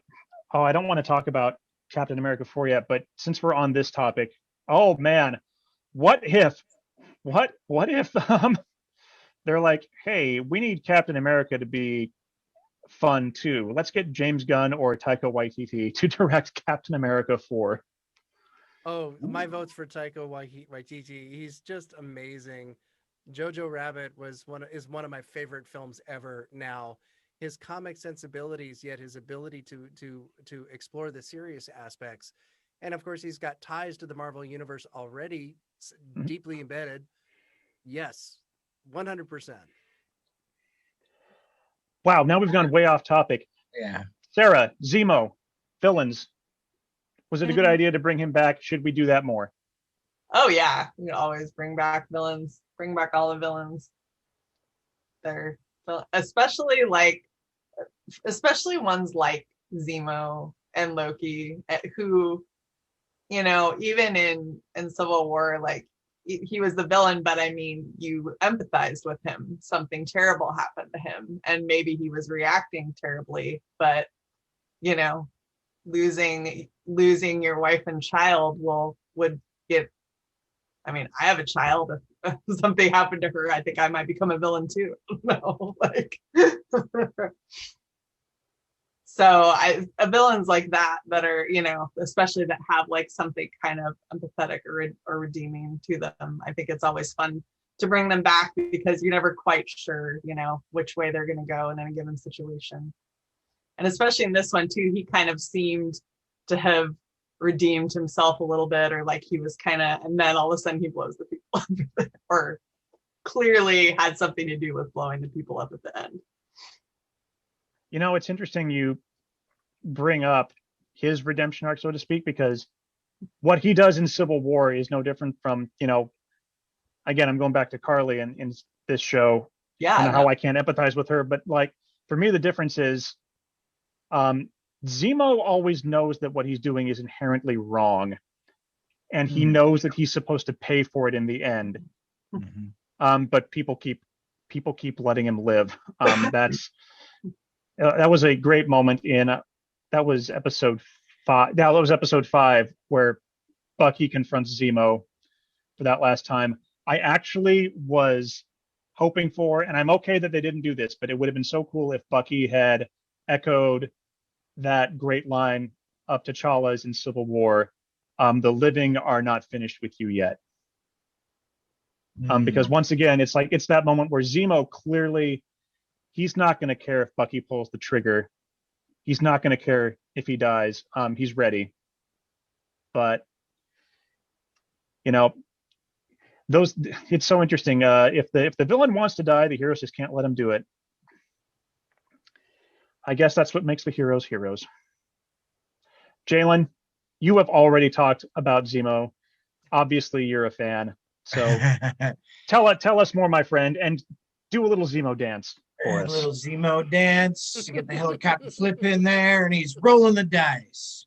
But there's a wonderful Hannibal Lecter vibe from Zemo, where it's this wonderful Red Dragon Manhunter Silence of the Lambs thing, where Zemo is, I love that Zemo is the one who died, who's the first one who knows that Carly's not coming back from this. Like she's already a radical.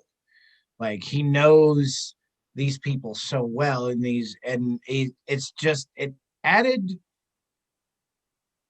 it added a layer that would not have been there to this show if Zemo hadn't been there, because you needed that. It was nice to have that. It was nice to have Hannibal Lecter there diagnosing the villains, so to speak. And in some ways, also, like, I mean, you saw at the end of the episode, or at the end of the series, why he was, that he was finishing his mission.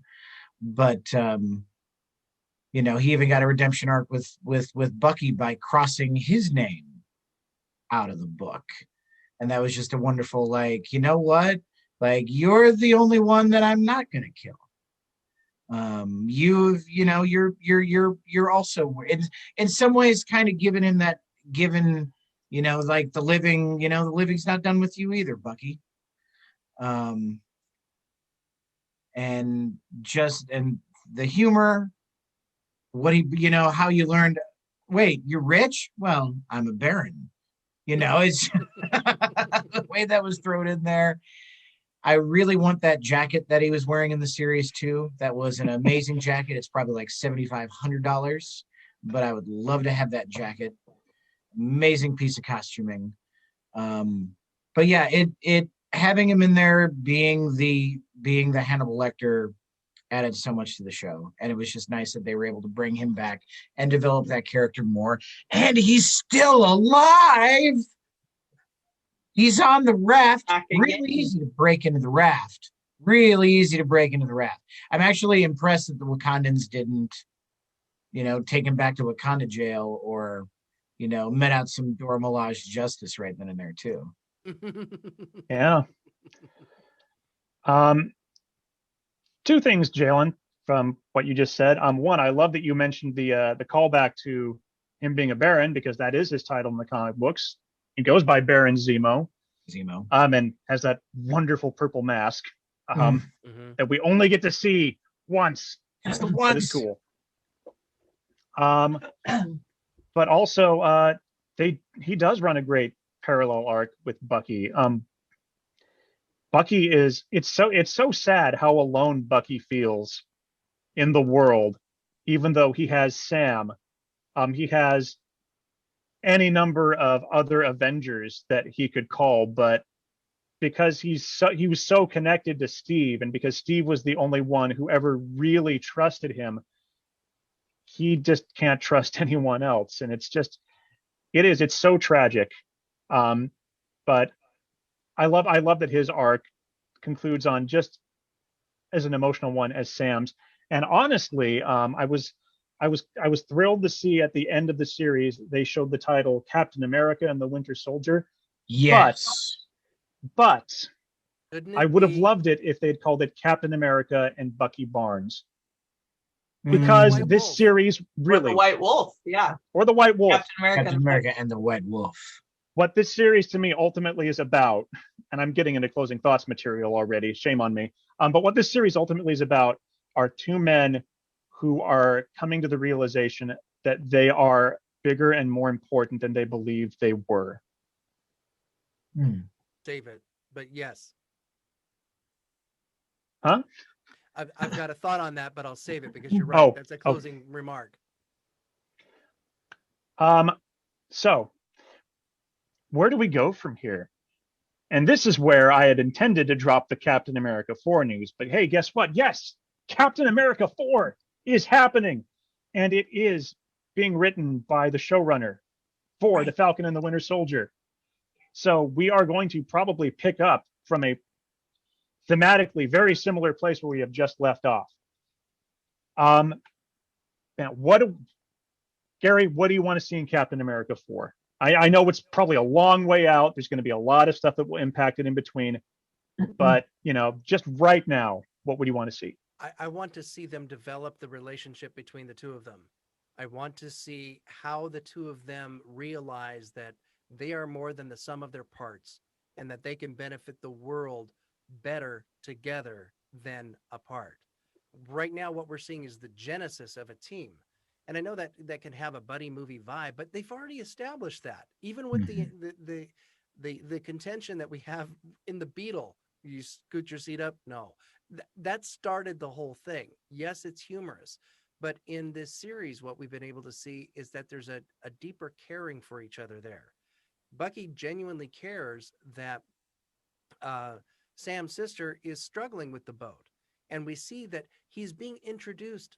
He's got his Wakandan family, to be sure, but we don't know much about that. But we see him being enveloped into the fold. And I think that when we move forward into the films, we're going to see more of that. If they really want to do these characters justice and see them grow, we need to see that familial aspect to it. Now, I'm not saying that it needs to turn into the Fast and the Furious, but by layering in Bucky has been missing, because he's been so disassociated with reality, our 21st century reality, that for him to regain a family that he so clearly lost and mourns would be a great way to move forward. We've got more Bucky story to tell. Mm-hmm. Jalen, what do you want to see next from Captain America 4? I'd love, oh, man. I'd love it if they brought out. I'd love a good villain. I don't know if they'll use Zemo, but I would love, if this is how they decide to introduce Dr. Doom and Latveria. I'd love a good big Marvel established villain that we haven't, I'd like a big name villain that we haven't seen yet. And I'd love, I granted, a movie might not have as much time to do this as the TV show would, but I would like more Sam Bucky family time. As Gary said, I mean, again, family, but just the interplay that those two actors have together is magic. It's absolutely magic. And I would also love to see, I'd love to see, Joaquin become the new, I think that's his name, Joaquin Torres, his assistant. Yeah. Or, I'd love to see the new Falcon. I'd love to see Isaiah Bradley's son or grandson take up the mantle of Patriot. It'd be very easy for Captain America 4 to set up a Young Avengers, especially with Haley Steinfeld's Kate Bishop coming into the universe as well. But I'd love to see a good big Marvel villain come into this. Give Sam someone big to fight for his first time out. I fully expect, Jalen, every single Marvel review from you here on out to have a little checkbox next to it with the lone criticism: does not have Dr. Doom. Does not have Dr. Doom. And if that's the only thing that I criticize about the movie, it's still going to be good. It's still going to be good, even though it doesn't have Dr. Doom. It's still going to be good. And to be fair, Dr. Doom has featured in movies before, and some of those movies aren't that good. No. Some of them aren't good, Jalen. Don't you mean all of them? All of them are bad. Yes. I just want you to know everything he has done so far has been bad. But yeah, MODOK, somebody. I don't know. Oh man, MODOK's going to be a tough sell in the MCU once that Patton Oswalt TV series is out. Everyone's probably just going to think that's who he should be. I echo, as a general Marvel thing, Jalen, I echo that sentiment. I also just want Dr. Doom. I don't care if he's in the Fantastic Four or not. And for everyone out there, if you're wondering why, it's because you got Thanos, and that's great. Thanos is a big name in the MCU. If you really want to talk about one of the ultimate all-time Marvel villains, not just for the Fantastic Four, he's fought everybody. He's the inspiration for Darth Vader. It's Dr. Doom. He really is probably like the most iconic Marvel villain, period. Single villain that isn't some kind of gigantic ball of monstrous energy. I don't know. But he's the Lex Luthor or the Joker of the MCU. Like he is the top of the heap. Yep. And if they kill him off in one movie, I'll be very disappointed. He deserves to be fighting he deserves to just show up in everyone's movies and fight everybody. What do I want to see in Cap for? Wait. Did I ask you already, Sarah? My brain's farting. No, Sarah, what do you want to see in Captain America 4? It's okay. It's probably not going to be the popular opinion. Because I would actually like to see U.S. Agent come back. I would like to see a little more of John Walker. Maybe because I love Wyatt Russell. He's awesome. But I liked how Gary said the character, not that Wyatt Russell is an awesome actor, whether or not the character is awesome. I would just like to see more. I'm kind of curious about where he's going with the U.S. agent, and I'd love to see more Val because I think she was funny. Yes. I would also like to see more Agent Carter / Power Broker because I'm really digging that everybody thinks she's a sweet little nice government agent who was wronged, but she's not. Yeah. What? Yeah. Like that's like I'd even go for a Power Broker TV show. I have a prediction about Power Broker, and I'll save that for the next segment there. But I mean, I'd also like to see more Sam and Bucky stuff, but we kind of covered that. So that was kind of the additional things. Obviously, Sam and Bucky stuff. I'm sure they're going to come up with a great villain for the movie. Whether or not U.S. Agent returns as a hero, a villain, or an anti-hero, I do agree. If he doesn't appear before then, that's the time to bring him back. And again, Jalen, you talked about he could be the start of the Dark Avengers or the Thunderbolts, which would be cool. You know, James Gunn said he wanted to do a Thunderbolts movie way the heck back in 2015. So we've got people out there we've got directors out there who want this movie too. So, or these characters. And that Thunderbolts could happen with a pretty classic lineup if they introduced Norman Osborn in the next Spider-Man movie, and Sony and Marvel are okay to bring him into the fold. They could pull Willem Dafoe out of that universe and put him into this universe, and then suddenly you've got Willem Dafoe in the MCU. Nobody's sad about that because Willem Dafoe. You see Willem Dafoe, you're like, yes, he's in this movie. Great 30 seconds in Zack Snyder's Justice League too. But yeah, you just pull, or Chris Cooper, you pull Chris Cooper out of that universe, put him in this, and he gets to actually do something as Norman Osborn instead of just die. He was in the second one. I don't know if you guys saw the second one. Yeah.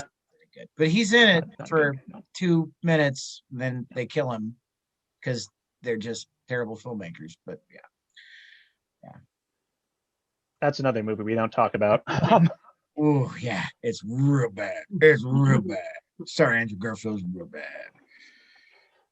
So obviously we're getting a Captain America 4 now, but this show, they've already said that the Falcon and the Winter Soldier is going to impact other aspects of the MCU. It could impact other TV shows, other films.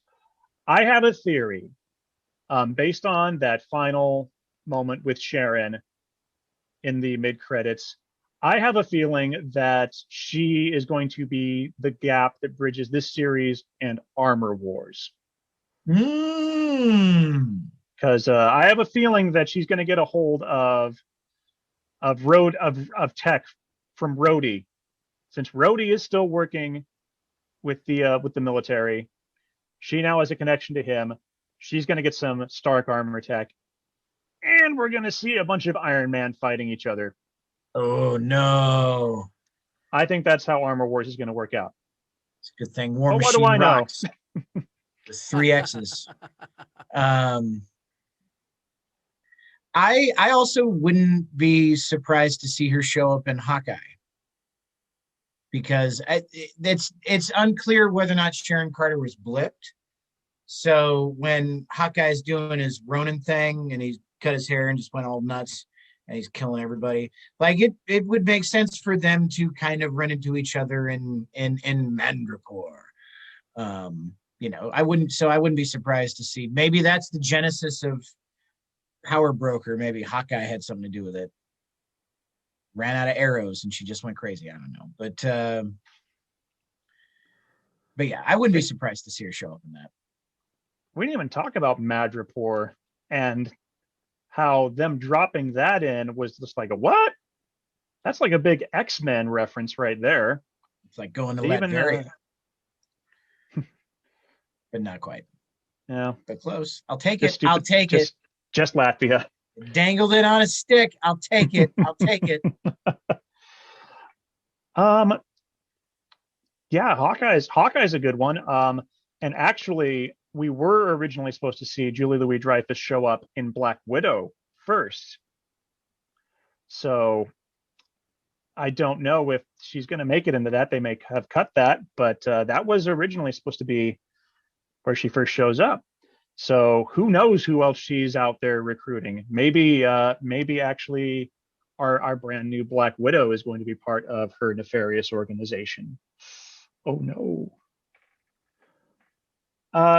Gary, what do you think this show might have an impact on in the future? It's so up in the air now because there's so many unanswered questions. I think it really all depends on what happens to the power broker and what happens to Walker. What happens in the universe is informed by what decisions they make. And what we have seen is this introduction to, we've got a whole new world to explore. Their motivations are clear, but we don't know what they are yet. And there's also, the power broker is in charge, whereas Walker is going to be, in one way or another, controlled, even though he has found himself as a super soldier.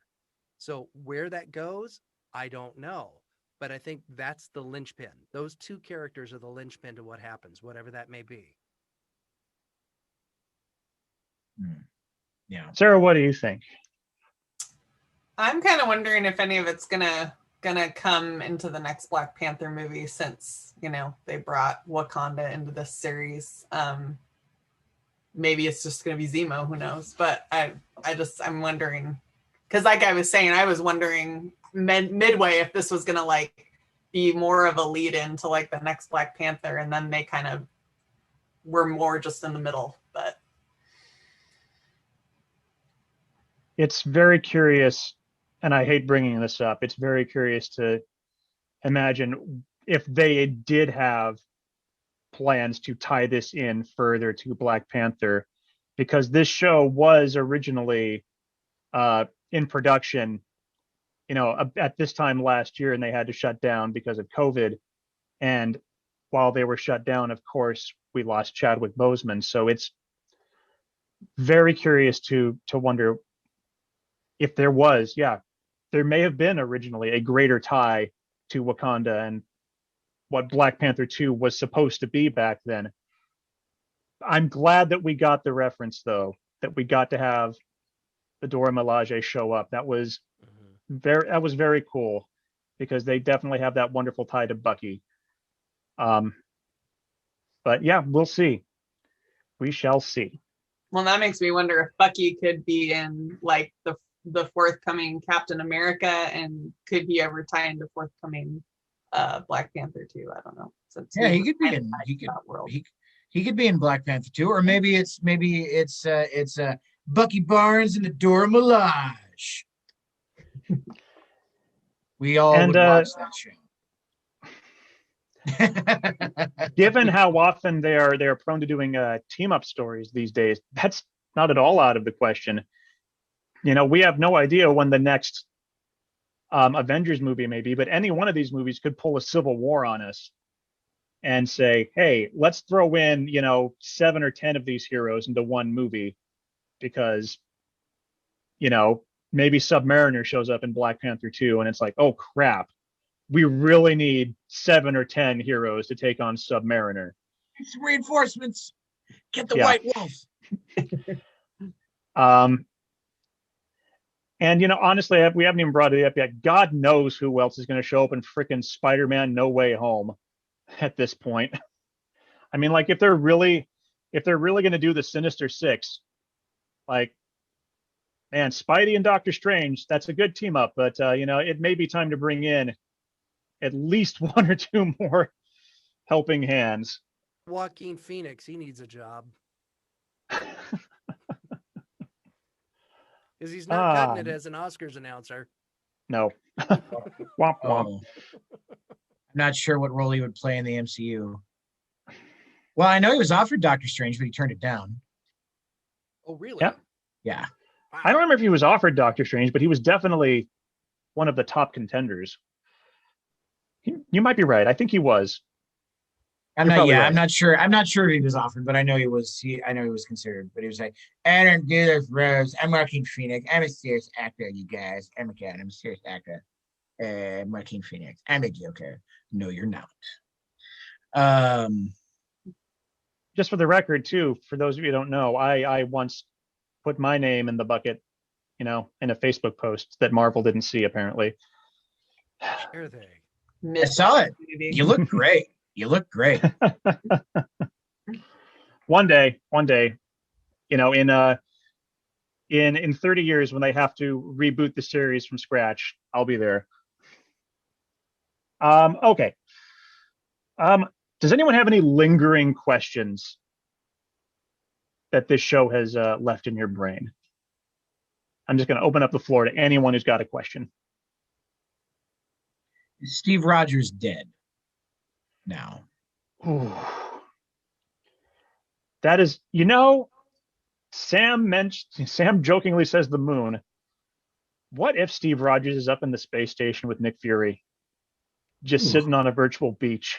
Yeah. Having a beer. Talos is bringing him a beer. Yeah. Yeah. Like, man, he's earned it. It's a good question because I feel like if he had died, that was an answer we'd have gotten right away. Yeah. So yeah, there were rumors for a while that Chris Evans was being offered a chance to come back in some capacity. They were since debunked, but again, if this is Marvel, they occasionally will have to lie to us to cover a few little surprises. So who knows? No. And I would have been nice to see Don Cheadle show up in where was War Machine in the last episode? Like, he could have very easily been a part of that. And maybe he was originally, and maybe COVID had something to do with it. But it would have been nice to see, since he was already introduced in the first episode, it would have been nice to see War Machine as part of that, or maybe be part of the maybe he was taken hostage too, and he doesn't have a suit. So it would have been nice to see him pop back up in the last episode. That's a good point. And it's a question that I think I ask with every movie. It's always, well, why doesn't so-and-so show up to help you out? Don't you have him on speed dial?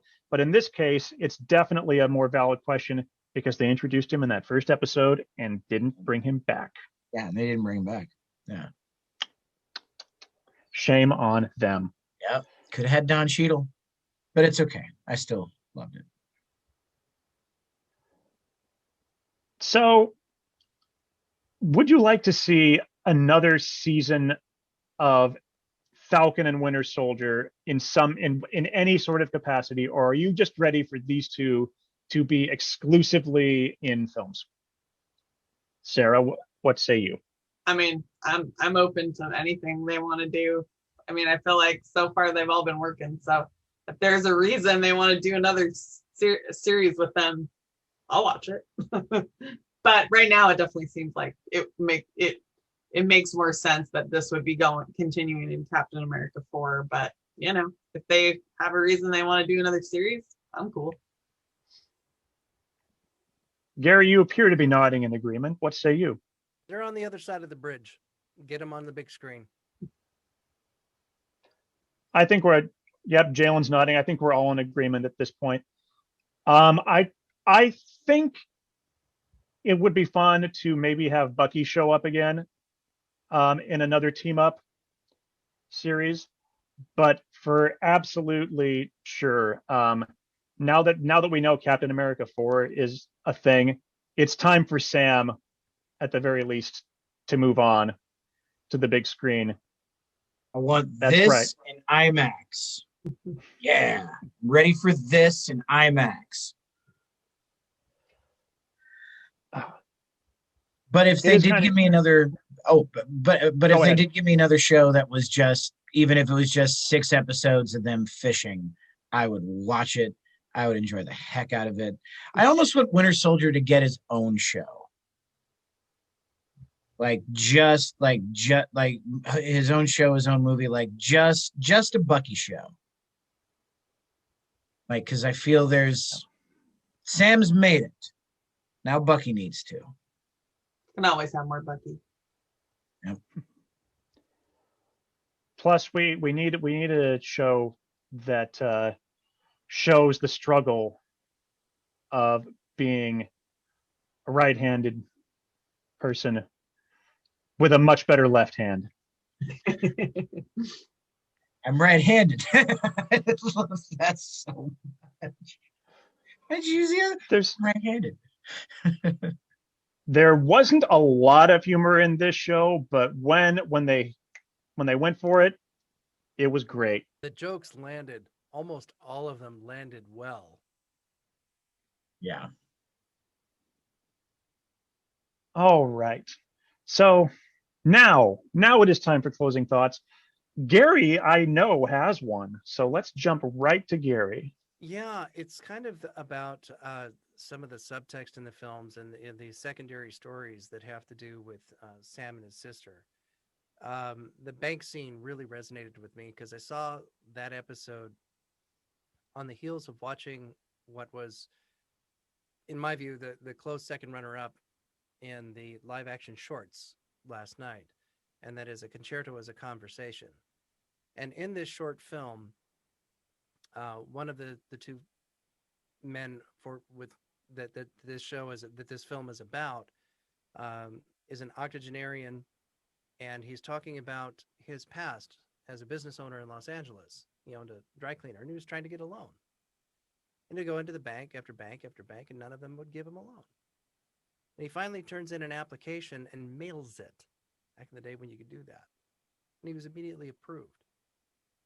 So the tie between this Oscar-nominated short and that powerful story and the scene in the bank really resonated with me. And it spoke of, I'm starting to get a little tired, so I'm trying to, words are hard, trying to string them all together. It spoke to the potential and what this show actually had, kind of threaded throughout are the racial issues that we're confronting, post the violence that has been so endemic in this country towards Black Americans, and the clear and present racism that persists. And I think art imitated life in a way, in a very gentle way, but had to remind us that we are still facing these issues. And I think that the series shed a little bit of a light on that. The overarching, can Captain America be a black man? That whole argument. And I think that it was so beautifully settled at the end of the series. But it has to go to the next step. We need to level up and create a sense of equality where the next generation doesn't even question it. What do you mean a black man can't be Captain America? How absurd. That's where we need to go. And it was delightful and thought-provoking to be able to see how gently they were able to layer that into the series and illustrate to me how much potential that we have moving forward in the MCU to bring that further to light so that we can start to change minds and change hearts in this country. Well said. Well said. Exactly what I would expect from Gary, and always why it is tough to follow up. And what you said, Gary, actually, I think parallels the story of Spider-Man Into the Spider-Verse and the recent PlayStation game, Spider-Man Miles Morales. We have yet to see Miles Morales as a live action character.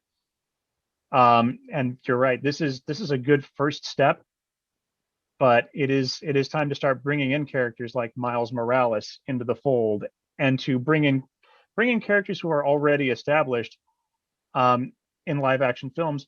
It's time for us to bring in X-Men and really give Storm her due. And to give all of those wonderful X-Men characters, because they have a ridiculously good, diverse lineup of X-Men characters, and it's time to focus on the ones that aren't just Wolverine, Yes.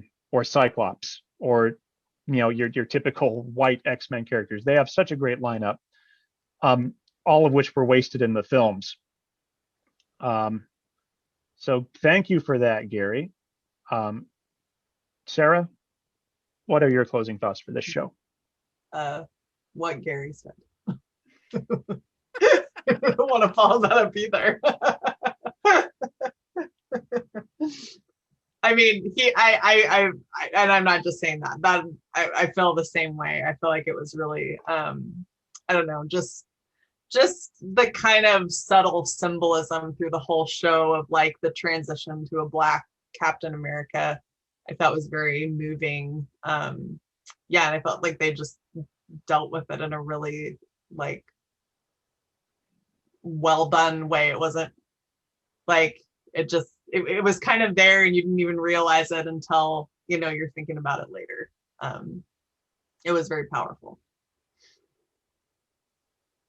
There are 3 small moments in the series that are very powerful when you look at them all side by side. That is, of course, the first one is in the bank. The second one is with the police officers who arrest Sam and Bucky. And then the last one is with one of the flag smashers at the refugee camp. The banker, and one of the police officers didn't recognize Sam. Only the refugee, the person who needs a hero the most, recognized Sam, but because they're on opposite sides, he couldn't accept his help. And that to me is that's a tragedy right there, that it's the 2 people who are in power, whether it's financial power or legal power,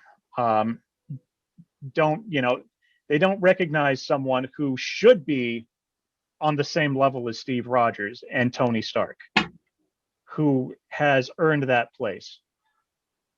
So, yeah. Jalen, close us out. Bucky has a phenomenal line in episode 5.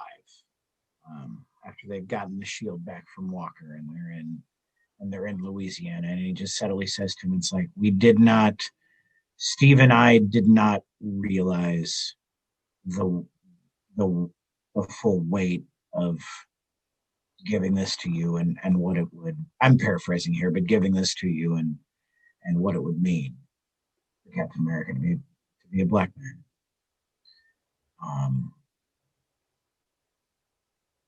This is the Marvel show that we both needed and deserved as a country, as a society, as a world. This was the perfect time for it. This is what we needed. And hopefully, if there's one thing that can be taken from this, is that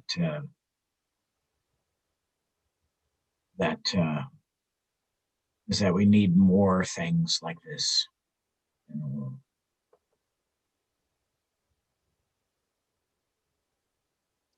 We've seen Marvel tackle PTSD and dealing with loss in WandaVision. We've seen them tackle border crises and just the horrors of being displaced in this world, and the significant lack of balance in this country between white America and Black America. And you're all right. It is time for Marvel to keep up with facing these issues head on, whether they deal with them gently, as Gary put it, or they start pushing a little bit harder when they need to. It's time. It's been past time. Some of the movies have handled these issues. It's time for them all to do it in some way. I'll be very curious to see what they have in store for us in a month and a half with Loki I'm guessing Loki's going to be a little bit more fun because it's Loki. But I'm certain they've got something in there that is going to resonate with some of us out there. So keep up the good work, Marvel. My little nitpicking aside about certain characters, you've done it again. So In Feige we trust. Yep. Thank you, Feige. Praise be to Feige. DC hires somebody like Feige. That leads us to trivia. Oh! Now you're gonna make me think. Great. So I have some good and bad news for Jalen. Oh. The good news is you're still in the lead with 2. The bad news is you share that lead now with Travis Martinez. Now Travis was on 5 consecutive episodes. Oh. So, he did get a significant advantage there over just and about a big everybody. advantage. Sounded like he didn't make use of that advantage, but he did have an advantage there. Yeah. So, and also, I talked about how Sarah has missed the most consecutive shows. Travis now holds the record for appearing in the most consecutive shows ever. So, congratulations, Travis. I can't give you an award for that, but let's see how trivia turns up at the end of the year. So, Jalen, this is your chance tonight to extend your lead, to take a lead over Travis and extend your lead over everyone else. Gary and Sarah, this could be your night. This could be your night to tie it all up. We could have a 4-way tie here tonight. So, tonight's trivia is Valentina Allegra de Fontaine has joined the Marvel Cinematic Universe. Now, by what alias has she gone by in Marvel Comics? Is it A, Madame Mask, B, Lady Deathstrike, C, Paper Doll, or D, Madame Hydra?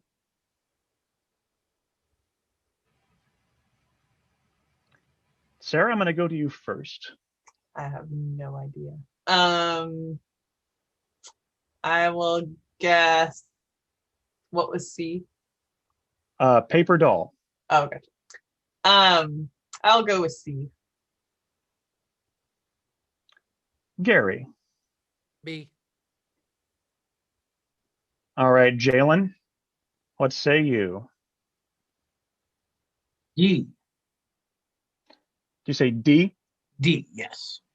I think it was Madame Hydra was D. Yep. Yeah.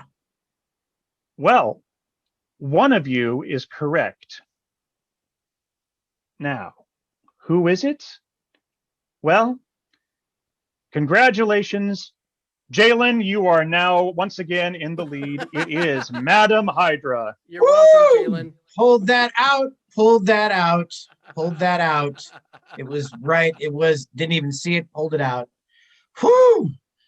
I honestly, Jalen, thought that that one might throw you for a loop because Madame Hydra did appear on Agents of S.H.I.E.L.D. Oh, that's right. That's right. But technically that version of Madame Hydra is not from the comics. So I'm going to credit Wikipedia for that one. Thank you, Wikipedia, because I might have immediately gone to the wikis after watching episode 5 and I was like, ooh, who is this? So that might have, so praise be to Wiki, praise be to Kevin Feige.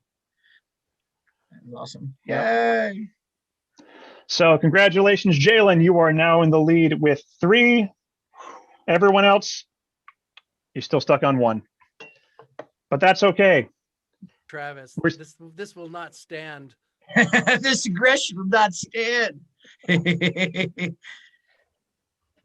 So we have reached the end of our Falcon and Winter Soldier spoiler cast. So thank you, everyone. Thank you to the I'm just going to officially call you right now the Disney Plus Marvel crew, since you've managed to go 2 for 2 on that. We will, of course, it'll probably be in July have a Loki spoiler cast, but that's quite a ways out. There's a lot to discuss in between now and then. Definitely here for that one.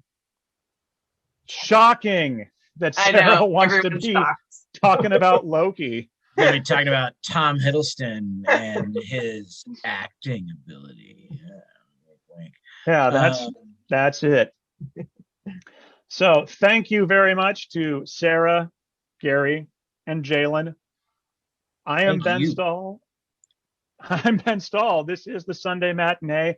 You can find us on Facebook at facebook.com/Truth in Film, on Twitter at Sunday_matinee, and of course on the blog at truthinfilm.wordpress.com, where you can read my review of Godzilla versus Kong. And guess what? You can also watch our spoiler cast on that. I just love Godzilla.